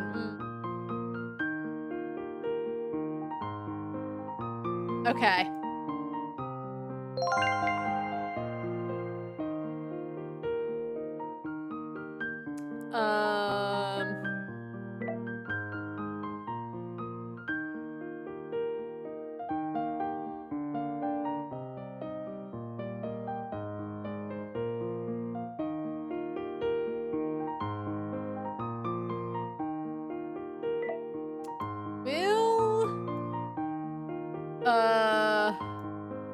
It's gonna sleep a lot. I don't know. I just want this to happen, I guess.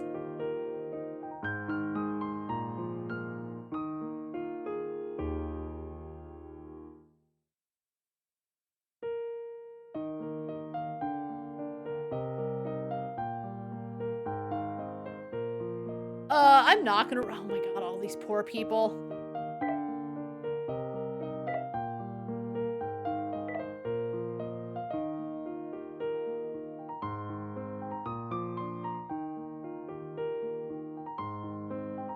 Alright, finally. Finally we got something. Moose has slept for days on end. Here you go, this is your vendor's badge, the TheMischievousMoose Sensei. Ooh, thank you. Let me hold on to it for now. I'll give it back to you when I wake you up tomorrow morning. Girl, for real? I can't imagine I'll oversleep. CT is coming tomorrow, so there's no way I'll even get any sleep tonight. There's no need to be nervous, it's just CT. Although it is bigger than any I've attended before, with fans, otaku, and the ACG community gathering. Our alley will be showcasing the charm of Sebelk in front of fellow fans, rivals, and passerby, but since we have TheMischievousMoose Sensei's book, things will definitely be fine. Ugh. Why would you say that? You're making her even more nervous. Shouldn't that make her blood boil and psych her up? No, because then it feels like people are there just for her. Also, that's kind of shitting on literally every other person in the fandom. Like, I understand wanting to hype her up because she's their friend, but I guess no one holds a candle to her, and like, as I said, sometimes she does have really good stories, but for the most part, they're just okay. They're only made better by my editing, but just sometimes I just can't be asked. I can't be asked today because I'm just waiting for the thing to happen. I thought the last few days would be like chock full of cutscenes, and it's just more spend the days.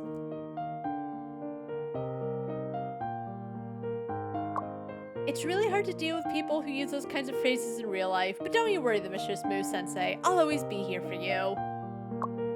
That's exactly what I meant to say. TheMischievousMoose Sensei, as long as I'm here, everything will be fine. Thank you, both of you.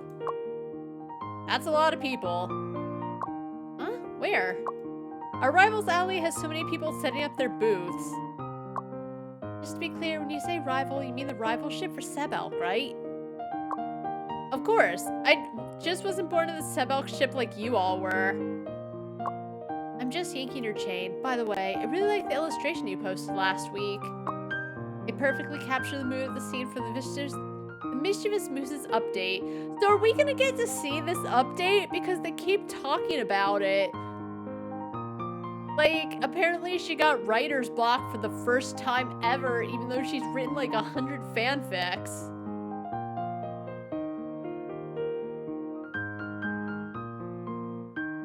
So, like, are they just gonna talk about it, or do we get to see it at the end? Oh, thanks. But you only said you liked last week's drawing. Does that mean you didn't like the one I posted this week? Is there something wrong with... She really is! That's not what she said at all. She just said she liked last week's. It doesn't mean she dislikes it. And I said this before. The online example of when someone says, I like pancakes, and someone responds with, oh, so you hate waffles. That's Nora. That's not what Blanche said at all.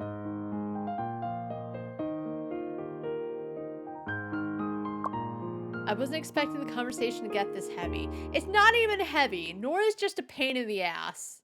Walmart Eyes comes back. Oh, you girls are here too. Are you ready to set up the booth too, Lantern? And I thought you said you have work today, Ethereal Snow.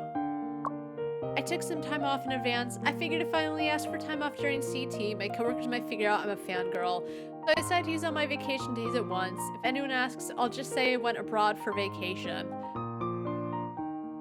Okay, but like, I feel like Comic-Con is kind of...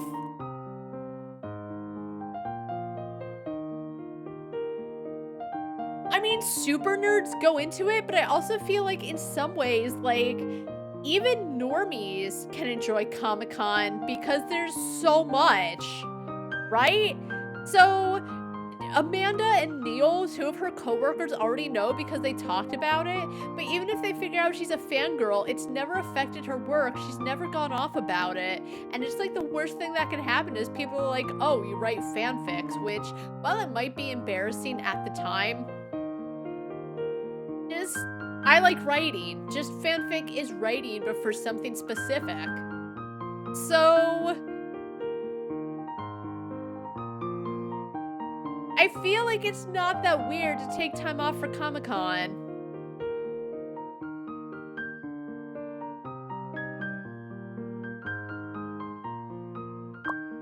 Even though you're just enjoying yourself at Sebelk's Alley.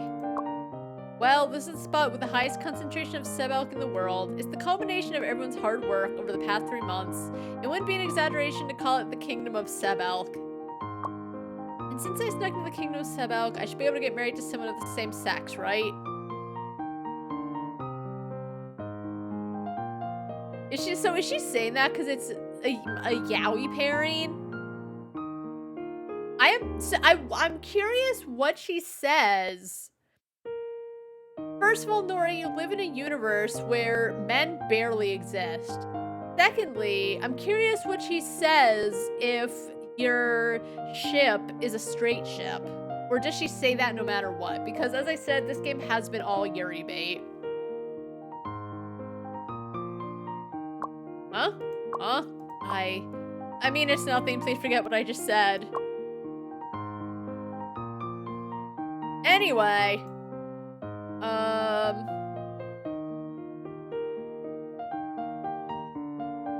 Wait, Sebastian Elk's century wedding? Alright, we're just gonna sleep it off because, again, like, who cares? I've written all the fanfics.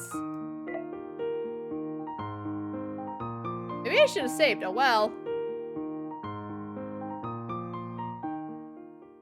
Wait, final exams! Today's the first day of CT. Yes, you were right. You didn't sleep well last night. And there's no time for breakfast now, so just eat along the way. I've packed some food. Aw, thanks. Actually, I had a nightmare. What about? I dreamed that very few people came to Sebelk Alley, and even fewer came to buy my works. And the ones who used to leave comments after the tea parties and conventions, those passionate Sebelk fans in the tags. They keep saying in the tags. What does that mean? Like, it's one thing, let's say on Tumblr, when you're posting about something and you put the name of the ship in the tags, right? So, like, people who are looking for general fandom stuff can look for specific things. But I don't know what she keeps mentioning when she keeps saying, if I find such and such in the tags, or the fans in the tags, I don't understand. Everyone had dropped out. I snooped on their social media and saw they were all posting about their daily lives and other work now. Even though it was just a dream, that feeling of realism still lingers.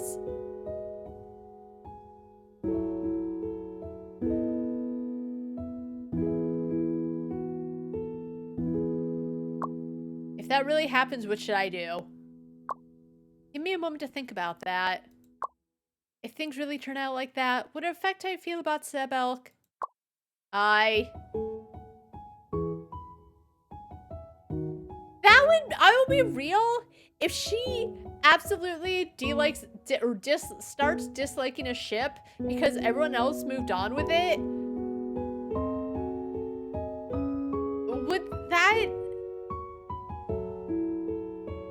that's not really loyalty to the ship, especially because she was already so into the ship. Back when she wasn't involved in the fandom, she just wrote for herself. That's not gonna happen. My feelings for Sebelk wouldn't change. I loved Sebelk long before I had any readers. Every Sebelk story I wrote saved me first before it brought joy to anyone else. Oh, that's so weird that she mentions it now, when sometimes the way she acts is like, okay, I'm writing this thing, but like, it's gonna be something that the fan might not like. Like, it's so bad that she's writing for herself first. Honestly, as I said, the best fanfictions are the ones you write for you. Because more passion goes into it as opposed to, oh, they might like this. Like, yes, you might write a story about Sebastian Elk went rollerblading and Elk fell and bruised his knee, so Sebastian decided to take him out for ice cream. Cute fluff story. Even if the readers like that, you don't need to keep going with that same thing just because they like it, because then they get sick of it and they're like, okay, well, you just keep going on about the same thing. Now, it's good and fine if you write stories that might be slightly similar or kind of have the same vibes to it, but always write for yourself first. Sometimes she brings it up, and then other times she acts like that's not what she should be doing, and it's odd. Still, I'd also like my reign and the Sebelk ship to be loved by more people. Both of those feelings are genuine to me, so I want both. Okay, I think I understand how you're feeling. And let me tell you this right now, that's not happening. I'm more than certain that the things you're worried about will never happen. Just imagine, right now, those who love your writing, those who love Sebelk, and those who discovered Sebelk through your work, along with others who share that same passion for different works, are all eagerly heading to CT. They've set aside time, bought tickets, booked accommodations, and possibly arranged to share a place with others.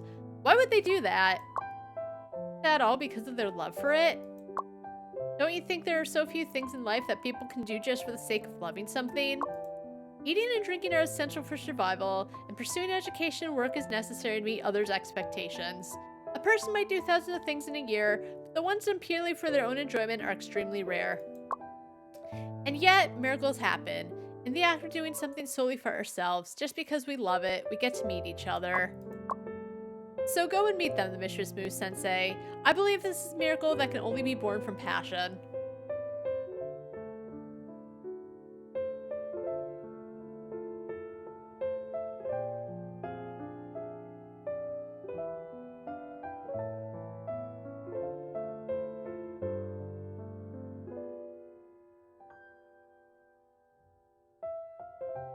I had to adjust the heater. So this is Sebelk Alley?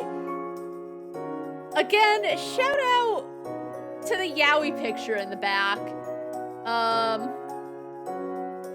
But it looks just like the alley when there was the cutscene of Grandma and her friends.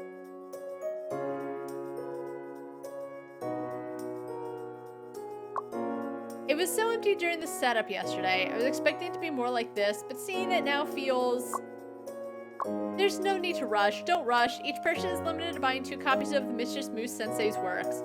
Supply is limited, and there will be more available for general distribution soon, so please don't buy from scalpers.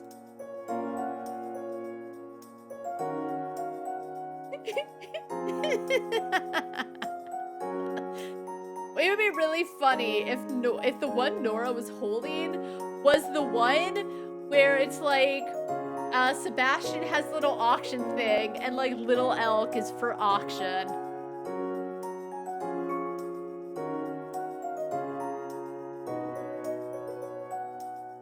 This is cute. To be fair, they did use this image for one of the things, so it was kind of a spoiler that this was the Comic-Con thing. Not a spoiler, but like I'd already seen it, but I like seeing it bigger. It's really cute. They're really cute. I like them. Well, visually I like them all, but Nora wasn't so bad at the very end, but everything before that.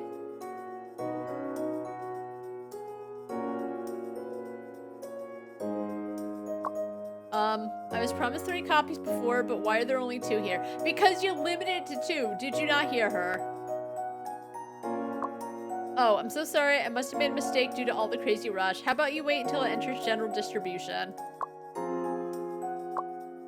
What's the deal with Sebelk Alley this year? Why is it so popular? Did they create some silly banners or feature borderline cosplay? They must have a Kabe circle or something. I wonder which big shot creator released new work this time. I just came from there and it turned out it's just a novel. I saw the long line and thought it would at least be a manga. Yeah, that's... I mean, to be fair, that's what I thought Doujinshi was too, until I looked it up and it's like fanfics. And manga is part of it, but... I mean, to be fair, if you just took a glance, if I saw any of these books, I would assume it was manga as well.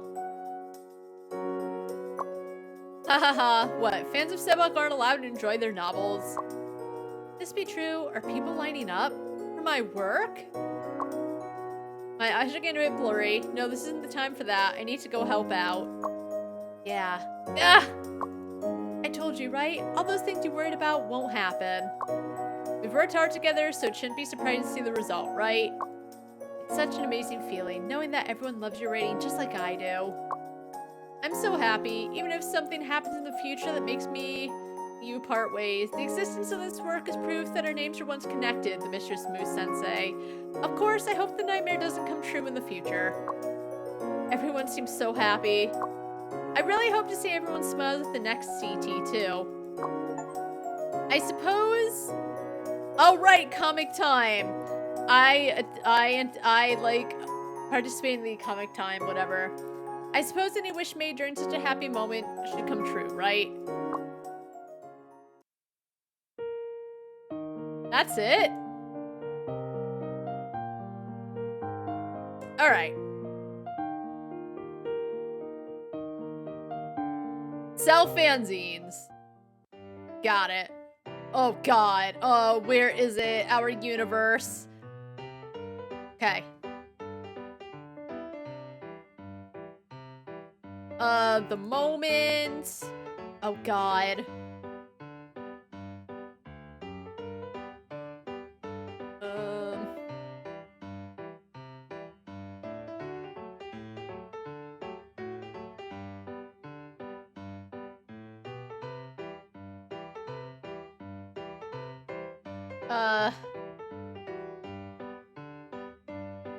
Disco of Ghosts, where is it?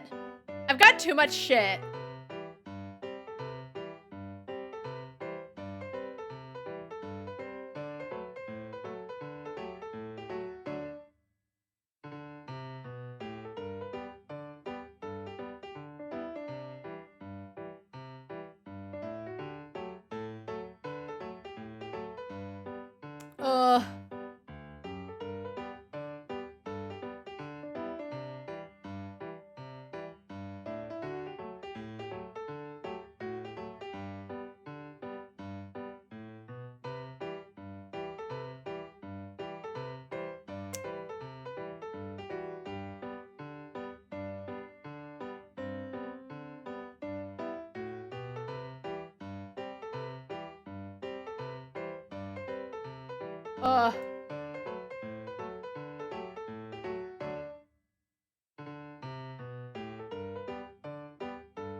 Oh, where's the bad omens?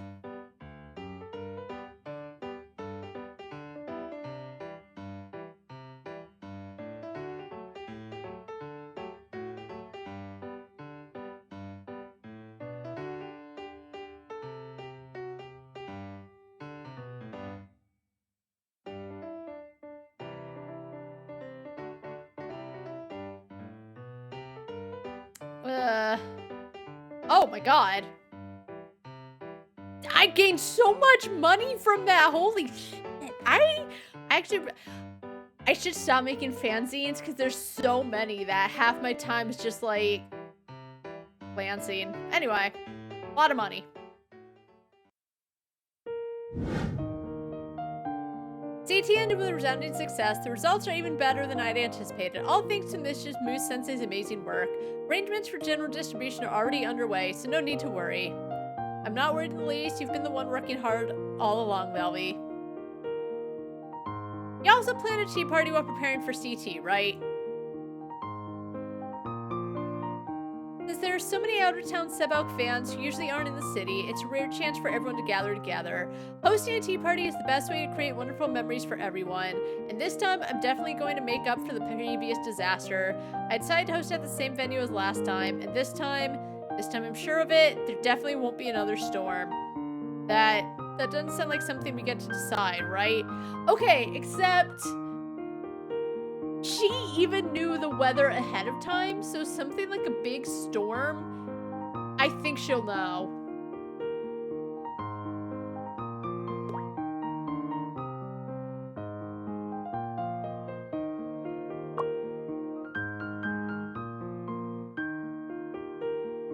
The Bastion and Elk Century Wedding. All right, let's sleep.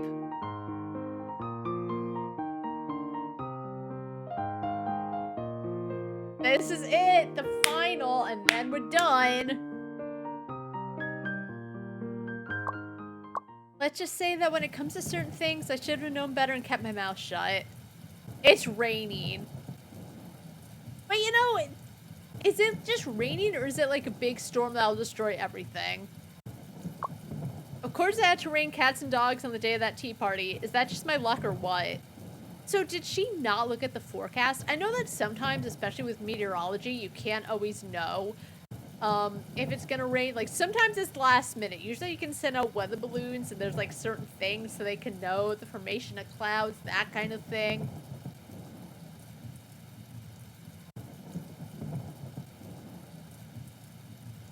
Wait. The audio of this is so...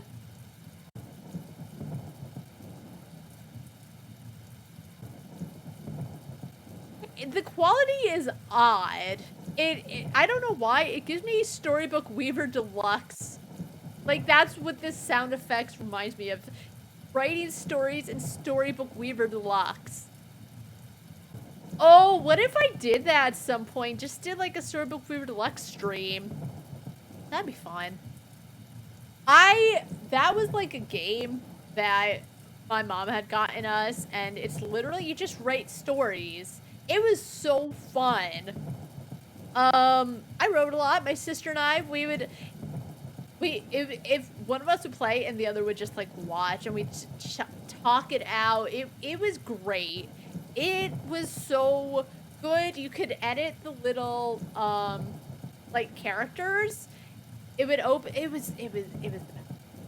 I think you could like add little sound effects and everything. It was great. Oh my god, I did not expect to be waxing nostalgia for Storybook Weaver Deluxe, but here we are. It seems like only a few of us helping set up venue are here so far. During the last Sub-Elk Tea Party, I think I actually made fun of how bleak the turnout had been. Surely everyone's going to show up today, right? Oh, she did! I was saying how, like, they had mentioned Wraith Lantern. I think it was the first introduction, and she kind of said...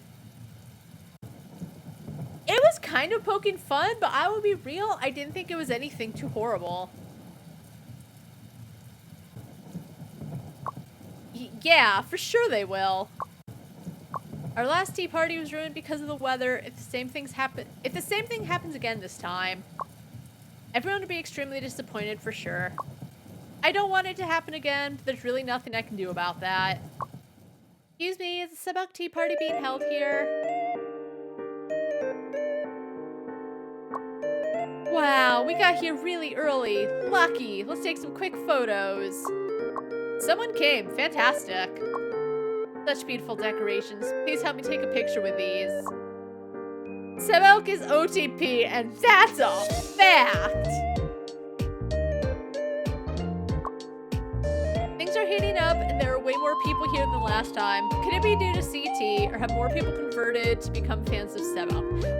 And also, as I said, like, the last one seemed to be a big storm that ruined everything, whereas this seems like it's just rain. So, like, if they had a convention for, like, some game series I really enjoyed down the road, even if it were raining really bad, it wouldn't stop me from going and meeting other fans. I'm so happy. Just knowing about this is enough to bring me joy. Is that TheMischievousMoose Sensei? She's so cute IRL. Am I even allowed to say that? If someone came up to me and they're like, well, I don't think I've always, like, what if, like, someone secretly watches me and they saw me in real life and recognized me, which I don't think would happen, but I'd want to vomit a little on the inside if someone said that to me. Not in a bad way, just because I'd be, like, so, like, oh my god, but I would feel so sick.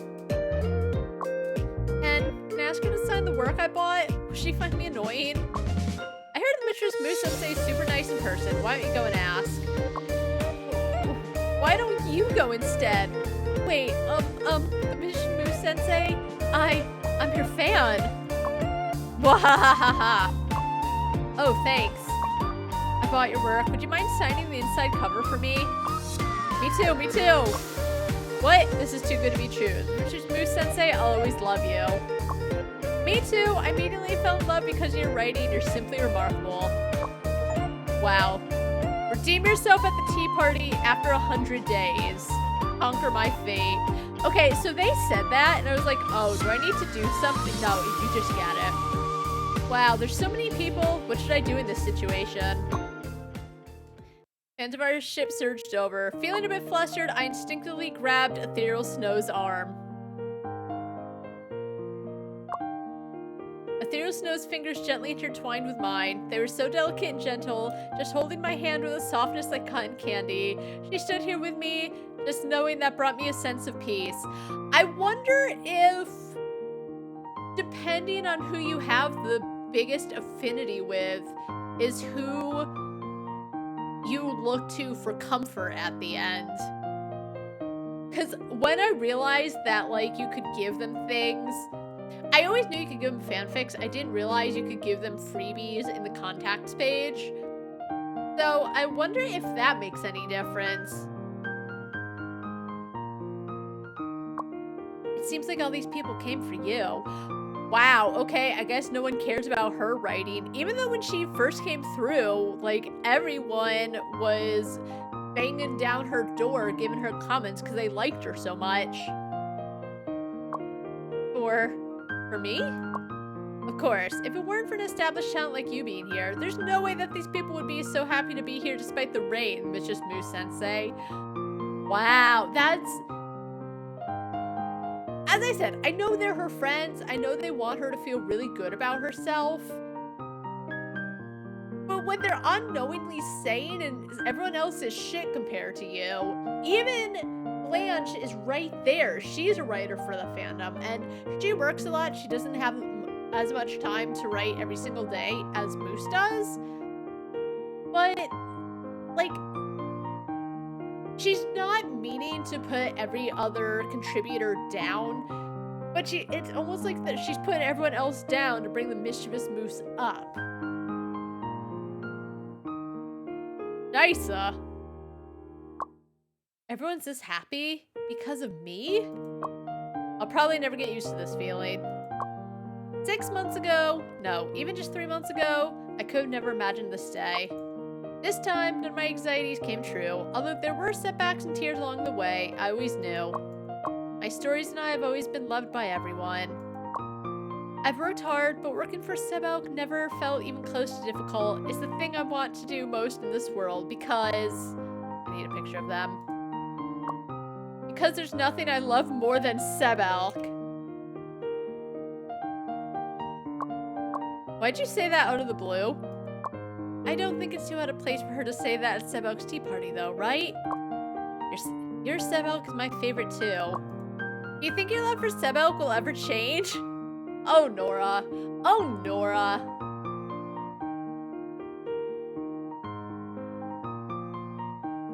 I mean... I've played a bunch of different farms on Stardew Valley, right? Even though I haven't married Sebastian every single one, despite that, I still really enjoy him as a bachelor. I enjoy his stories. I enjoy him in general. So Nora, I don't think it will ever change. I think this time I'll always love this ship. It's okay, even if you fall for another ship. What? We're at the Sebelk tea party. To prevent Ethereal Snow's outrageous comments from doing further damage, I quickly cover her mouth.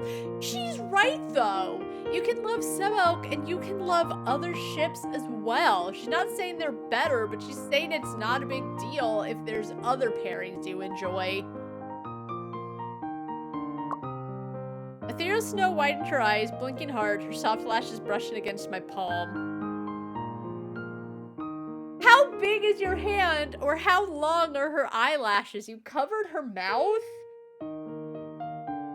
So unless your hand is more like over her whole face? Because that's the only way I can feel my lashes, is if I cover my mouth like this.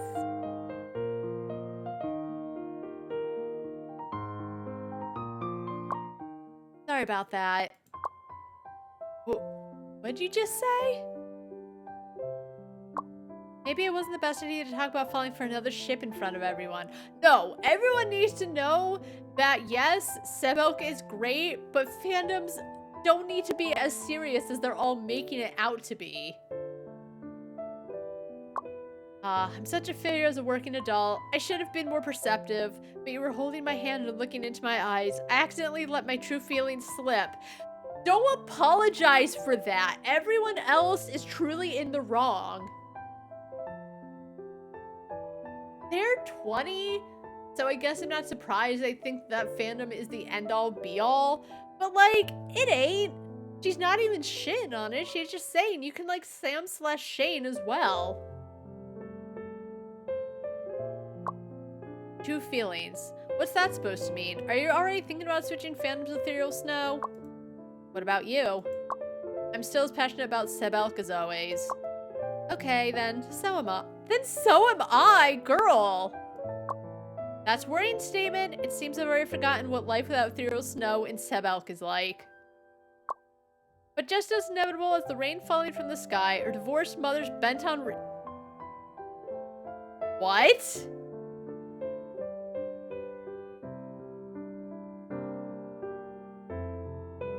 Okay, where did that random...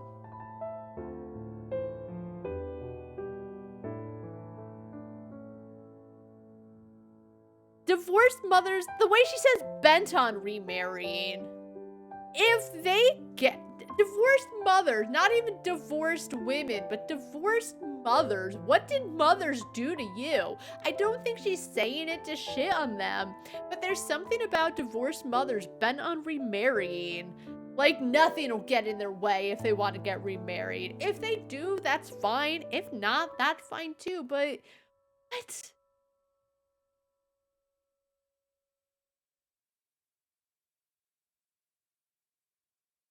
That's weird. Anyway, if my goddess wants to switch fandoms, there's nothing I can do. Do I stay in Sebelk or should I follow my goddess? It's such a difficult choice. It's so reassuring. Is there something making you happy? Feel happy? The first time I've experienced this much bliss. You know what? They switched spots, so I wonder if this is, hey, you spent all your time going for Blanche, so you two get a scene together. Wherever the sensei goes, I go. Following the goddess brings new joy. I used to get messages like that from readers after I stopped updating since my previous ship. They wanted to know my latest ship and where I was updating. They seemed sincere, as if they're ready to support a new pairing for my writing. You know what? Good for her. It's like, okay, it might be like someone I don't know, but I like your writing, so I'm gonna stick with it. And that is true. That could be why she said it's okay if you like another ship. At that time, I couldn't relate to their feelings. I thought, if you want to read about a ship, just look for it in the tags. Following the goddess seemed both forced and unnecessary. If you're not doing it for a ship you like and just want something to read, why not browse some books at the bookstore? Why limit yourself to fanfic? Are they stupid? Moose not understanding, I would get, because as I said, she's really stupid and like unlikable. But them saying, I like your writing, I would like to follow whatever you're writing now.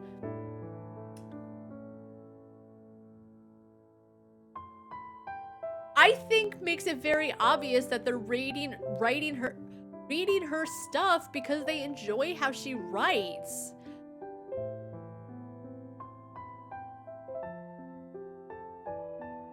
They're not limiting themselves to fanfic. They just... I feel like, well, as I said, because it's like people who aren't doing it for money or people who might not be a professional writer is sometimes why fanfic can be such a breath of fresh air as opposed to stuff that's already out there. And that's not to say it's bad. I've read a lot of young adult stories that I've thoroughly enjoyed, but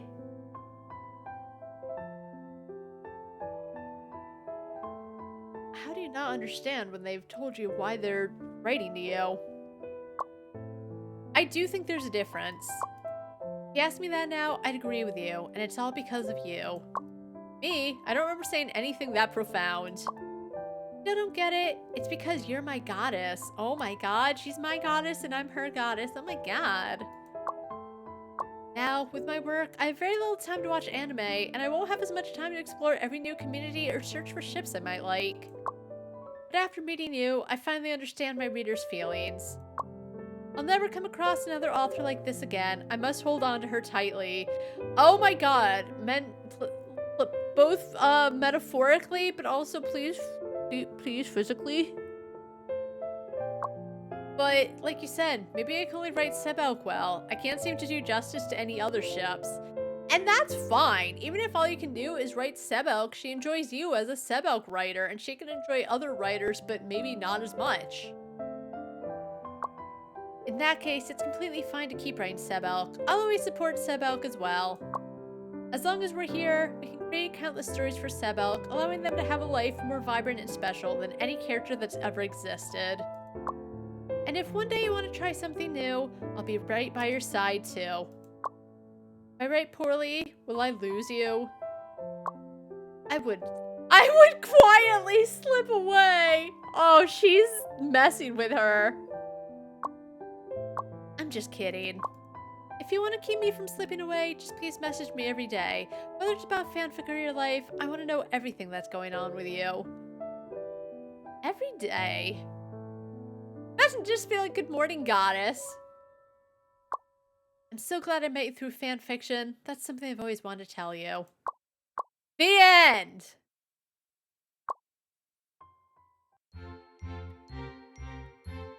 Today marks my 100th day in Sebelk. At first, I thought 100 days would feel incredibly long, but now looking back, it seems like it went by in the...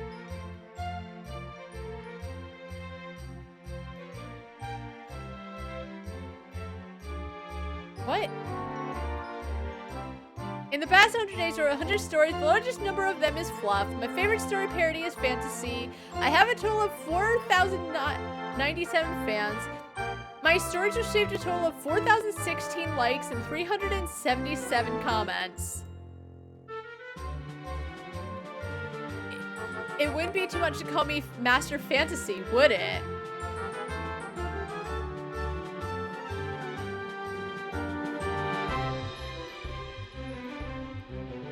I like how they give you all your stats.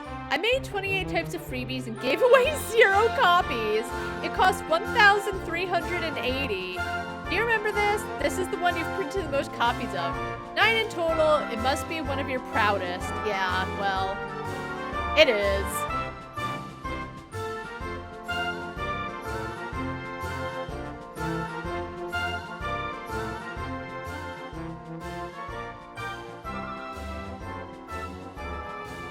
This is an extremely beautiful room. It's my own special room. Oh, I forgot I had a shelf all the way over to the left.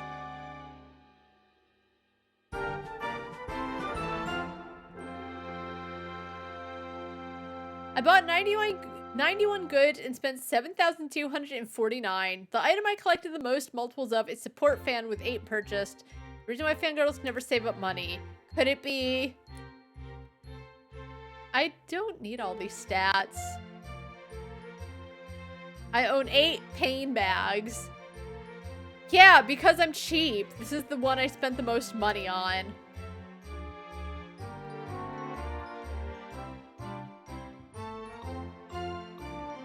I published 24 books. I sold 91 copies at the convention, generating $1,700 in revenue. You released 24 books in 3 months. Is that for real? It sounds like a sci-fi movie.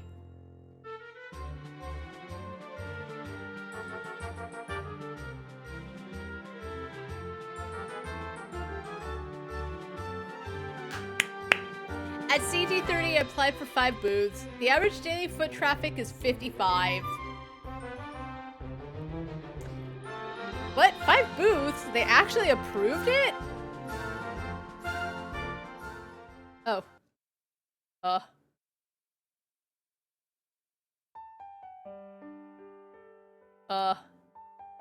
I've written 1 story for Rippleboat and gave 0 gifts.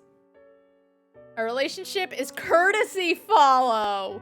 My first reader. Damn.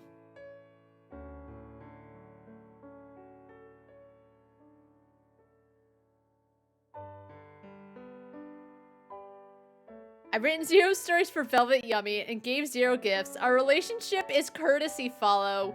You're the best, oh my god, organizer in the world.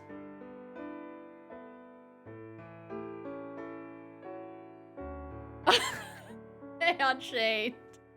Damn. Yeah, I didn't focus on any of them.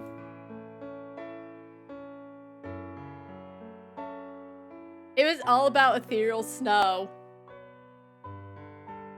I've written 30 stories for ethereal snow and gave 9 gifts. Our relationship is besties. Sensei, I love you so much, Sensei.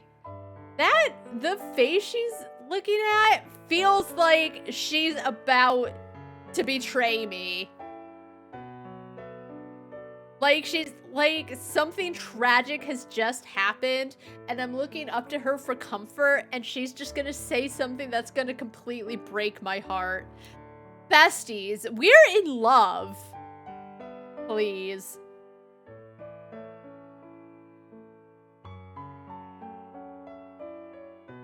Oh my god, not this again. Blech.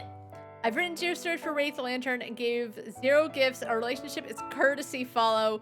Go for it, Nora. I believe in you. I don't. She was not that great of a character. It said that even in the same city, the probability of 2 people meeting is 1 in a million. It's not an exaggeration to call it a miracle when people from different places or even different countries meet because they share a common passion. Right, guys?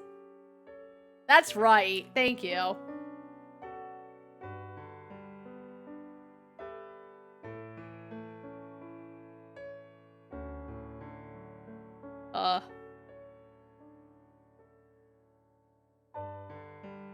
Fangirls are creatures who live for their passions.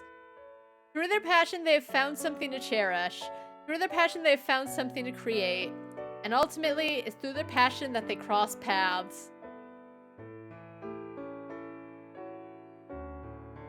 Okay.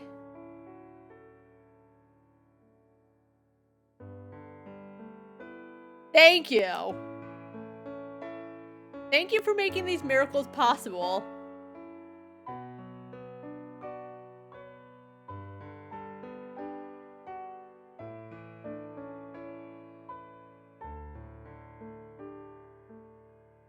Okay, I had to, like, forward to... The game ends here. Thank you very much for playing. The game is still in the early access version. We are working hard on developing an infinite mode to provide a replayable experience. For now, you can keep this save file and finish any unfinished works. You can still enjoy your creations here. We promise a future update to include more content, allowing you to continue your infinite journey in the world of fan creations. Alright, thank you.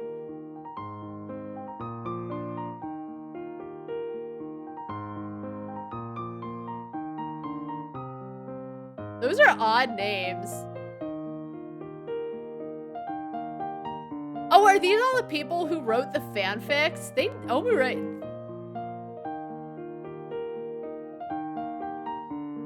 Damn. Alright, let's save. Golly. Okay. Okay. Shut down, yes. Oh. Alright, hold on. Can I find the soundtrack for this game so we can listen to it? Sensei, I like you so much.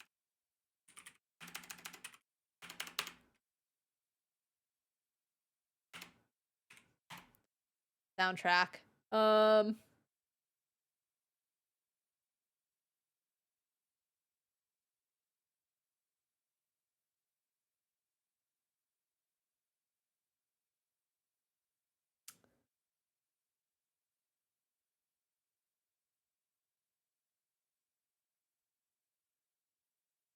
This, hold on. Okay, it's a gameplay video, never mind. Alright, so I can't find the soundtrack. Darn. Okay, well, I guess I'll just play...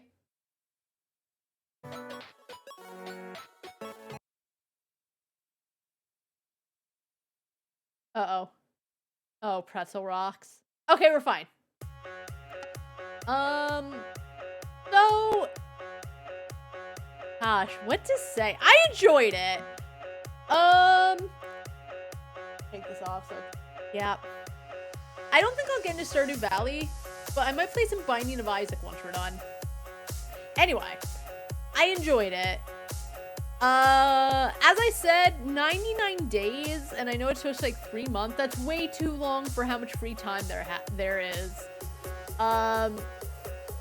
As I said, I know I'm saying that now when it's in early access, and they do have plans for like more character development or more backstories for them.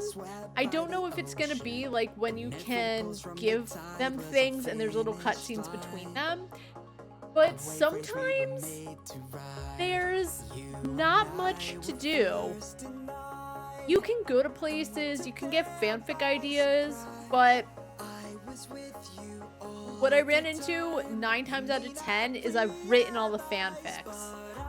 I was saying that I think a way to alleviate that would be to just like write 50 stories for every single tag or something.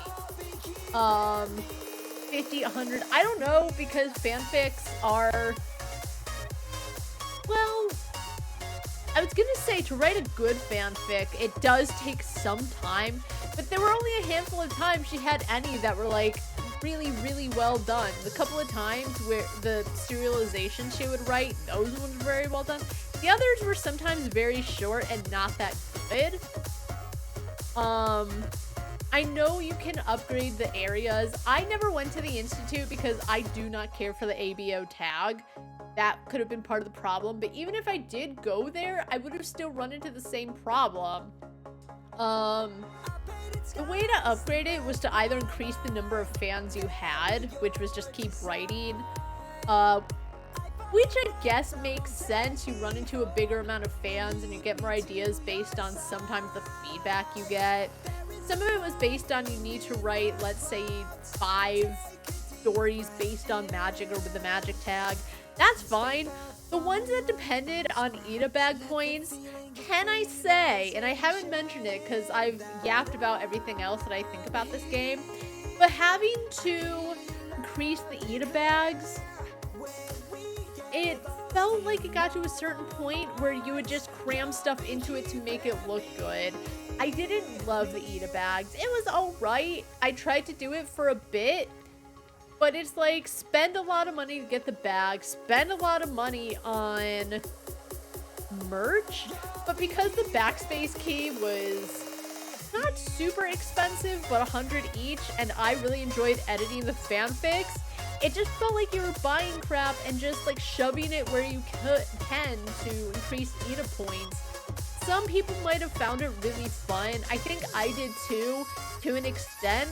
But after a couple of Eda bags, I'm done. I feel like I don't need to make anymore. And it felt like such a big step to get like 1,200 points and 1,800 points. It felt like a lot for me to just get 600, let alone 1,200.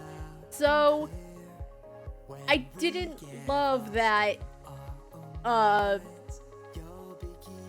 upgrading a place was based on Eda points. I didn't... To be fair, I love the craft station. I'm sure there were some people that didn't like it, but I really very much enjoyed the craft station. But also much like the sticker game I played, I forgot its name. I could get a bunch and I had a lot of ideas, but then it just kind of fizzled out. I didn't have as many ideas. But I think, yeah, having to build Eda bags and having to continually buy them and increase the Eda room and being limited in how much shit you can put in there just to upgrade something didn't feel great. To upgrade just so I could get more fanfic ideas, just so I had more things to do in the 8 million empty days between cutscenes. Did I love every cutscene? No. I I'm still of a mind where it felt like they put a lot of emphasis on Nora specifically, whereas the others were there.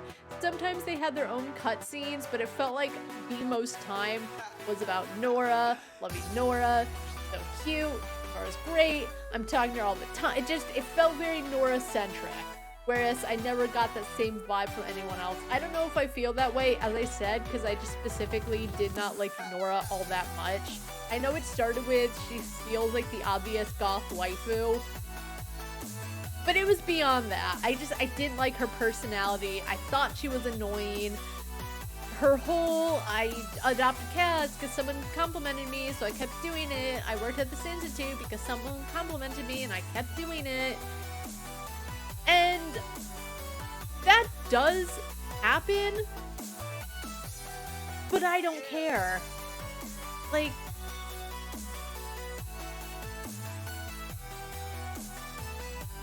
I guess it's kind of sad in its own way, but it's just, for how much Moose went on about her, it didn't feel like they ever had enough time together.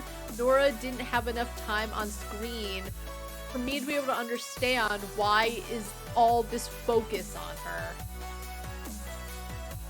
If suddenly it were Blanche-centric, I think I would probably feel the same way.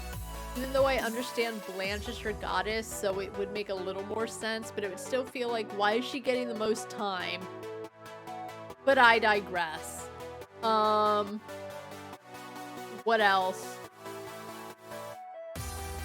Yeah, I just feel like there should have been way less time for Comic-Con because, as I said, I think a big part of it is that I'm streaming and I hate to like not be doing anything. It's like when you grind, and when I'm playing a game where I need to grind, I do try to do it off stream because as a P, sometimes I would grind for items if I was at a boss and I wanted the items to cheese them, but if I could grind off stream, I would, because you can only make it so far, right?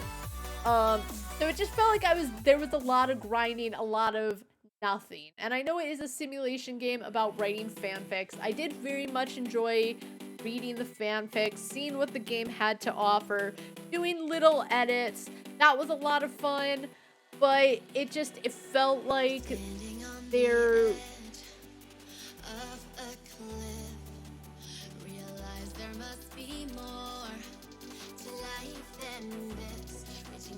I felt like there could have been more. But they even did say that they're working really hard, so maybe in the future that will change. When I first played, the first day, and I think I only got 8 days down, but there were also a lot of cutscenes because they had to introduce so many things. I remember thinking like, oh god, this is gonna take so long if there's 100 days of this. And it didn't. As time went on, and there was more emptiness, I was just going through, doing the monotonous, go to this area, get this fanfic, read the fanfic, post the fanfic, so on and so forth. But the bright side is, when there were cutscenes and, like, cutscenes, they generally gripped me. Yes, sometimes it was, like, over-the-top drama. As I said, Moose is, in my opinion, not that great of a heroine. Like, you don't have to like them all, right? I talked about in Final Fantasy X, I absolutely did not like Tidus. He was so annoying. He was so, why do you do this? In Xanarkand, and I couldn't stand him. I did not think he was that great. Apparently, everyone loved, I don't. But she just wasn't great. She was very melodramatic, but despite that, I really enjoyed the cutscenes. They really gripped me. Even if I didn't love how all of them ended, it felt compelling. And I think that's another reason why I wish they had either cut the time in half or made more cutscenes, because I did enjoy them when they were there. But We'll have to see, right? What else?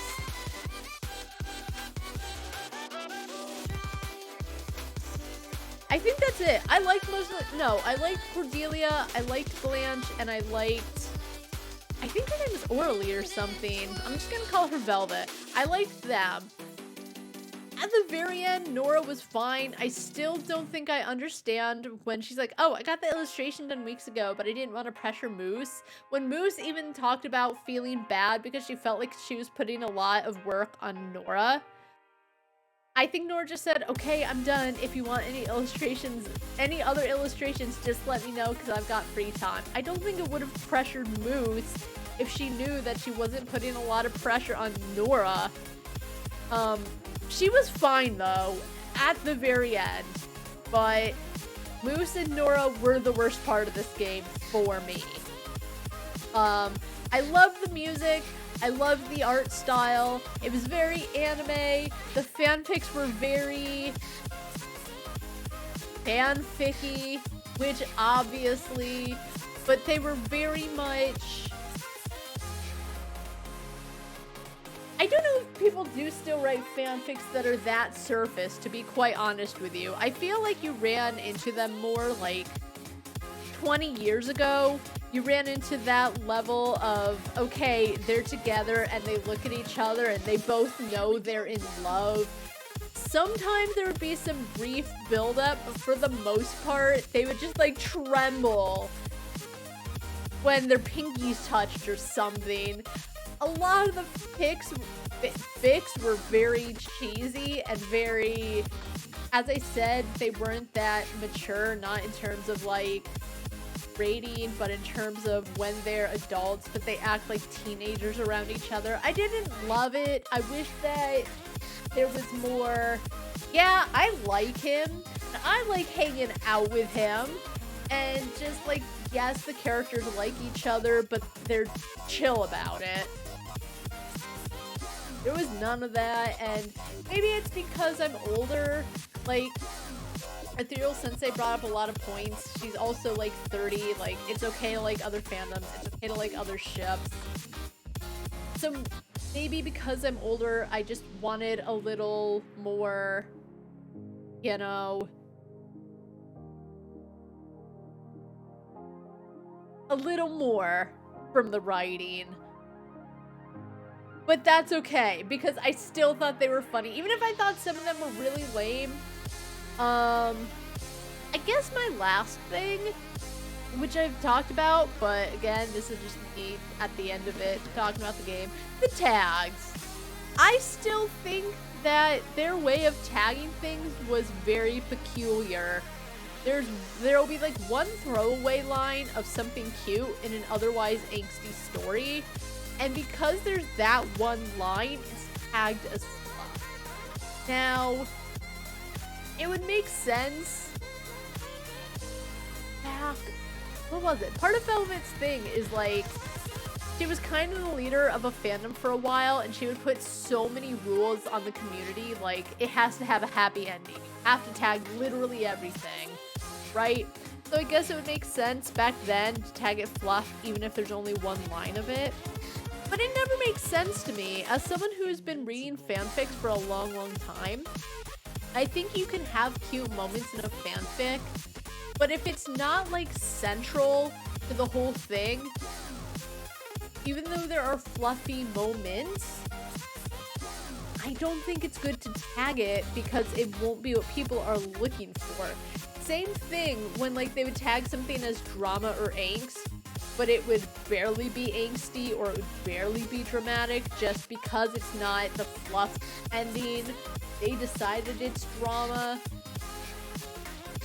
I didn't love it. It's a small thing. It might even be nitpicky, but in my opinion, I don't think it's nitpicky because, as I said, I've been reading and writing fanfics for a long time. So the Battle Royale, for example, I think there were a couple of cute moments between Elk and Sebastian, but it was mostly like, they're in the Battle Royale, they've been working together, they're the last ones left, they're going to die together. They had one cute line, and it was tagged as fluff, and I don't think it would be considered fluff, even though it was cute that they were going to go and let themselves blow up together. Dramatic, angsty. I don't know if it was actually even tagged as angst, but yeah, the tag thing I didn't love. They tagged a lot of things as interstellar, which Sentinels, I don't know if that would be considered interstellar. I don't know anything about the series it's based off of, but a lot of things had the interstellar tag, and they never mentioned being in space. That was odd. Some things would be tagged as fantasy or medieval that didn't feel like they were really medieval. It felt like it could have happened in any time frame. So the tags were odd. It could have been a translation error. There were some translation errors. And there were a few phrases here or there, or a few sentences they'd say that I don't think I quite understood what they were trying to get at. And part of it could have been me just not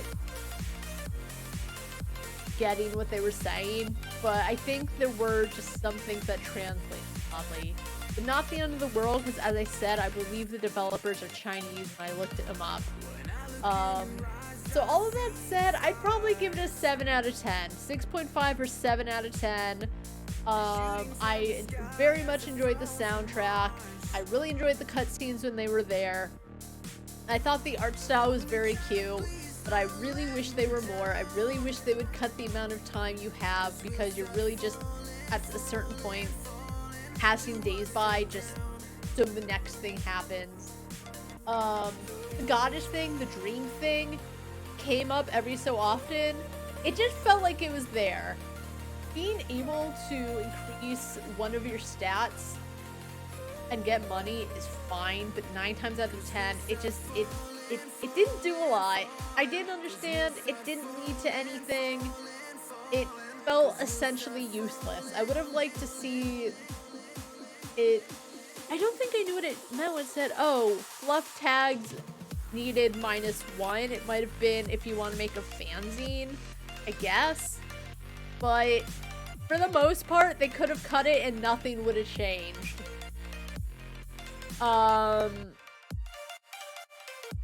Half the characters were not that great. Sometimes the characters were really annoying. They introduced Grandma and tried to talk like she was so important to Moose's life, but as I said, it felt like she was just there to introduce Nora, because at the end of it, you would think she would like invite Grandma over to Comic-Con. Never did. Grandma falls, blah blah blah. Oh my god, she has such a close relationship with Nora. But Grandma wasn't utilized as much as I think I would have expected her to be, considering Moose talked about how important Grandma was to her. There were also points where, as I said, they would introduce things about Moose that directly... It didn't line up with other things they tried to say about Moose. So as I said, she's writing fanfics on her hard drive. She doesn't seem to know anything about fandoms. But then you find out that Grandma would always take her to like all these conventions and everything. And Moose would write fanfics about, I guess, the animals on Grandma's farm. So you would think if Grandma was that kind of person, Moose would grow up learning about fandoms, but apparently not. But if she and Grandma were so close and it was so important to Grandma, you would think she would. So, yeah, there were just a lot of contradictions sometimes. Fandom is taken too seriously, which I know some people do take it seriously, but I don't know. I think that was another thing too, is that they just spent so much time yapping about rival fandoms and rival ships, but it's like, if you love Sebelk, that's fine, but who cares if other people don't? Why are you not... If you like a piece of art, apparently it's the end of the world if it's not your ship or it's not your fandom. They were so dramatic about it, and I think...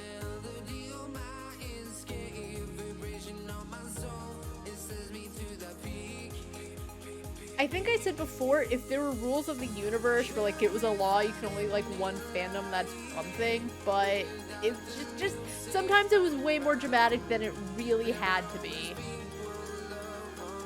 So, like, 7 out of 10, that might change with updates.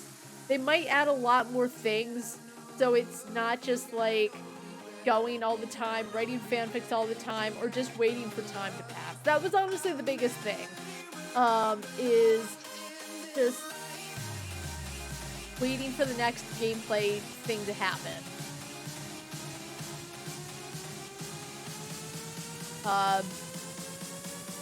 That's it. 7 out of 10. Sensei, like you so much.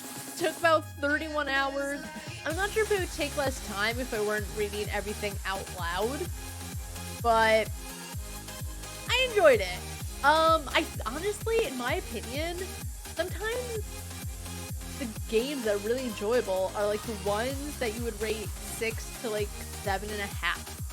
Because it's like, it's good enough you played it and enjoyed it, but there's small things that all come together that could have been better. As I said, early access, so we don't have the full game.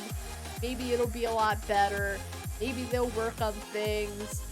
But for now, you know what? It was compelling, it was amusing, I rolled my eyes at times, but that's me with every game. No game is perfect. Except Lost Judgment. That game is perfect in every way. But yeah, I enjoyed my time with it. I might play it again, but actually, no. What achievements are there? Because I would have to play it again to get the achievements, because I don't think they're that hard. Let's see. 10 types of freebies, if I made one more. Reach maximum affection with Ripple Boat, maximum affection with Wraith Lantern, maximum affection with Velvet Yummy. Earn 1,000 coins at one convention. 30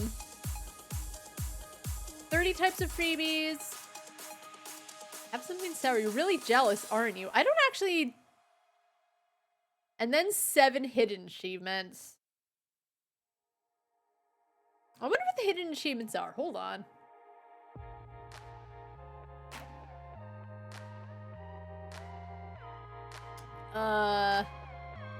Let's see.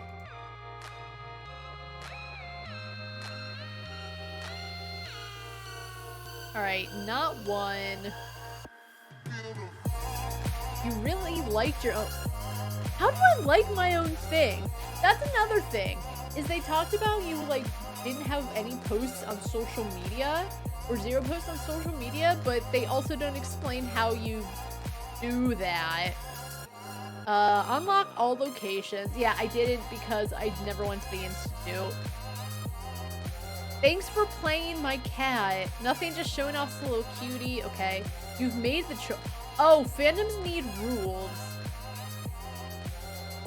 Oh, that was so... When Velvet made everyone, like, tag literally everything in their stories. She was wording oddly, like, do you think a community needs rules? Because I think in terms of a fandom community, no. What else? Let's see. Choose serialization needs an ending. Oh, yeah, when Ethereal Sensei was asking... No, it's when you're with Wealthia. Stupid name, still think so. And I was saying, like, you know, it's better if it just doesn't get an ending because it'll be rushed. Answer, I like the protagonist more. But protagonist is spelled wrong on the achievement. And then answer, I like the side character more. I do have a big thing for side characters. When I was playing Judgment, I was, like, biggest fan of Charles Clark. You know why? He actually, for a character that didn't do a lot, he had a lot of voice lines, and he was distinctly modeled after his voice actor, Japanese rapper, oh my god, Japanese rapper MCU, big fan. Yeah, so it's all just stuff I'll probably hit up when I do a second playthrough. But that's it. That's it for Sensei. I like you so much. I don't know if I would stream it again because I feel like we went through most of the story beats. Most of it would be just like maximizing friendship with the other 3 girls, but you know, we went through the story. It seems like the developers have a lot of games. Not sure what they're like. I don't know if they're on Steam. LaoO Studio. Yes, it's the only one on Steam. Wait, what's the Fangirl Toolkit?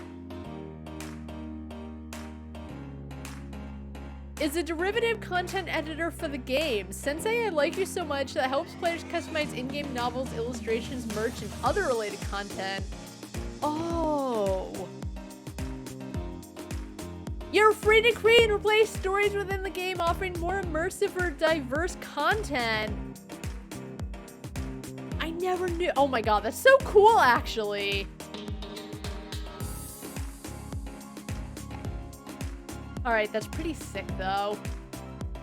But anyway, that's gonna be it for Sensei Like You. Very long. 9 times out of 10, my voice would hurt when I would finish playing. But you know what? I enjoyed playing it. I had things to say, got them off my chest, but at the end of the day, I don't regret streaming it. I don't regret trying it. I had a good time. And I'm curious what more they're doing for it. So, yeah. That's it.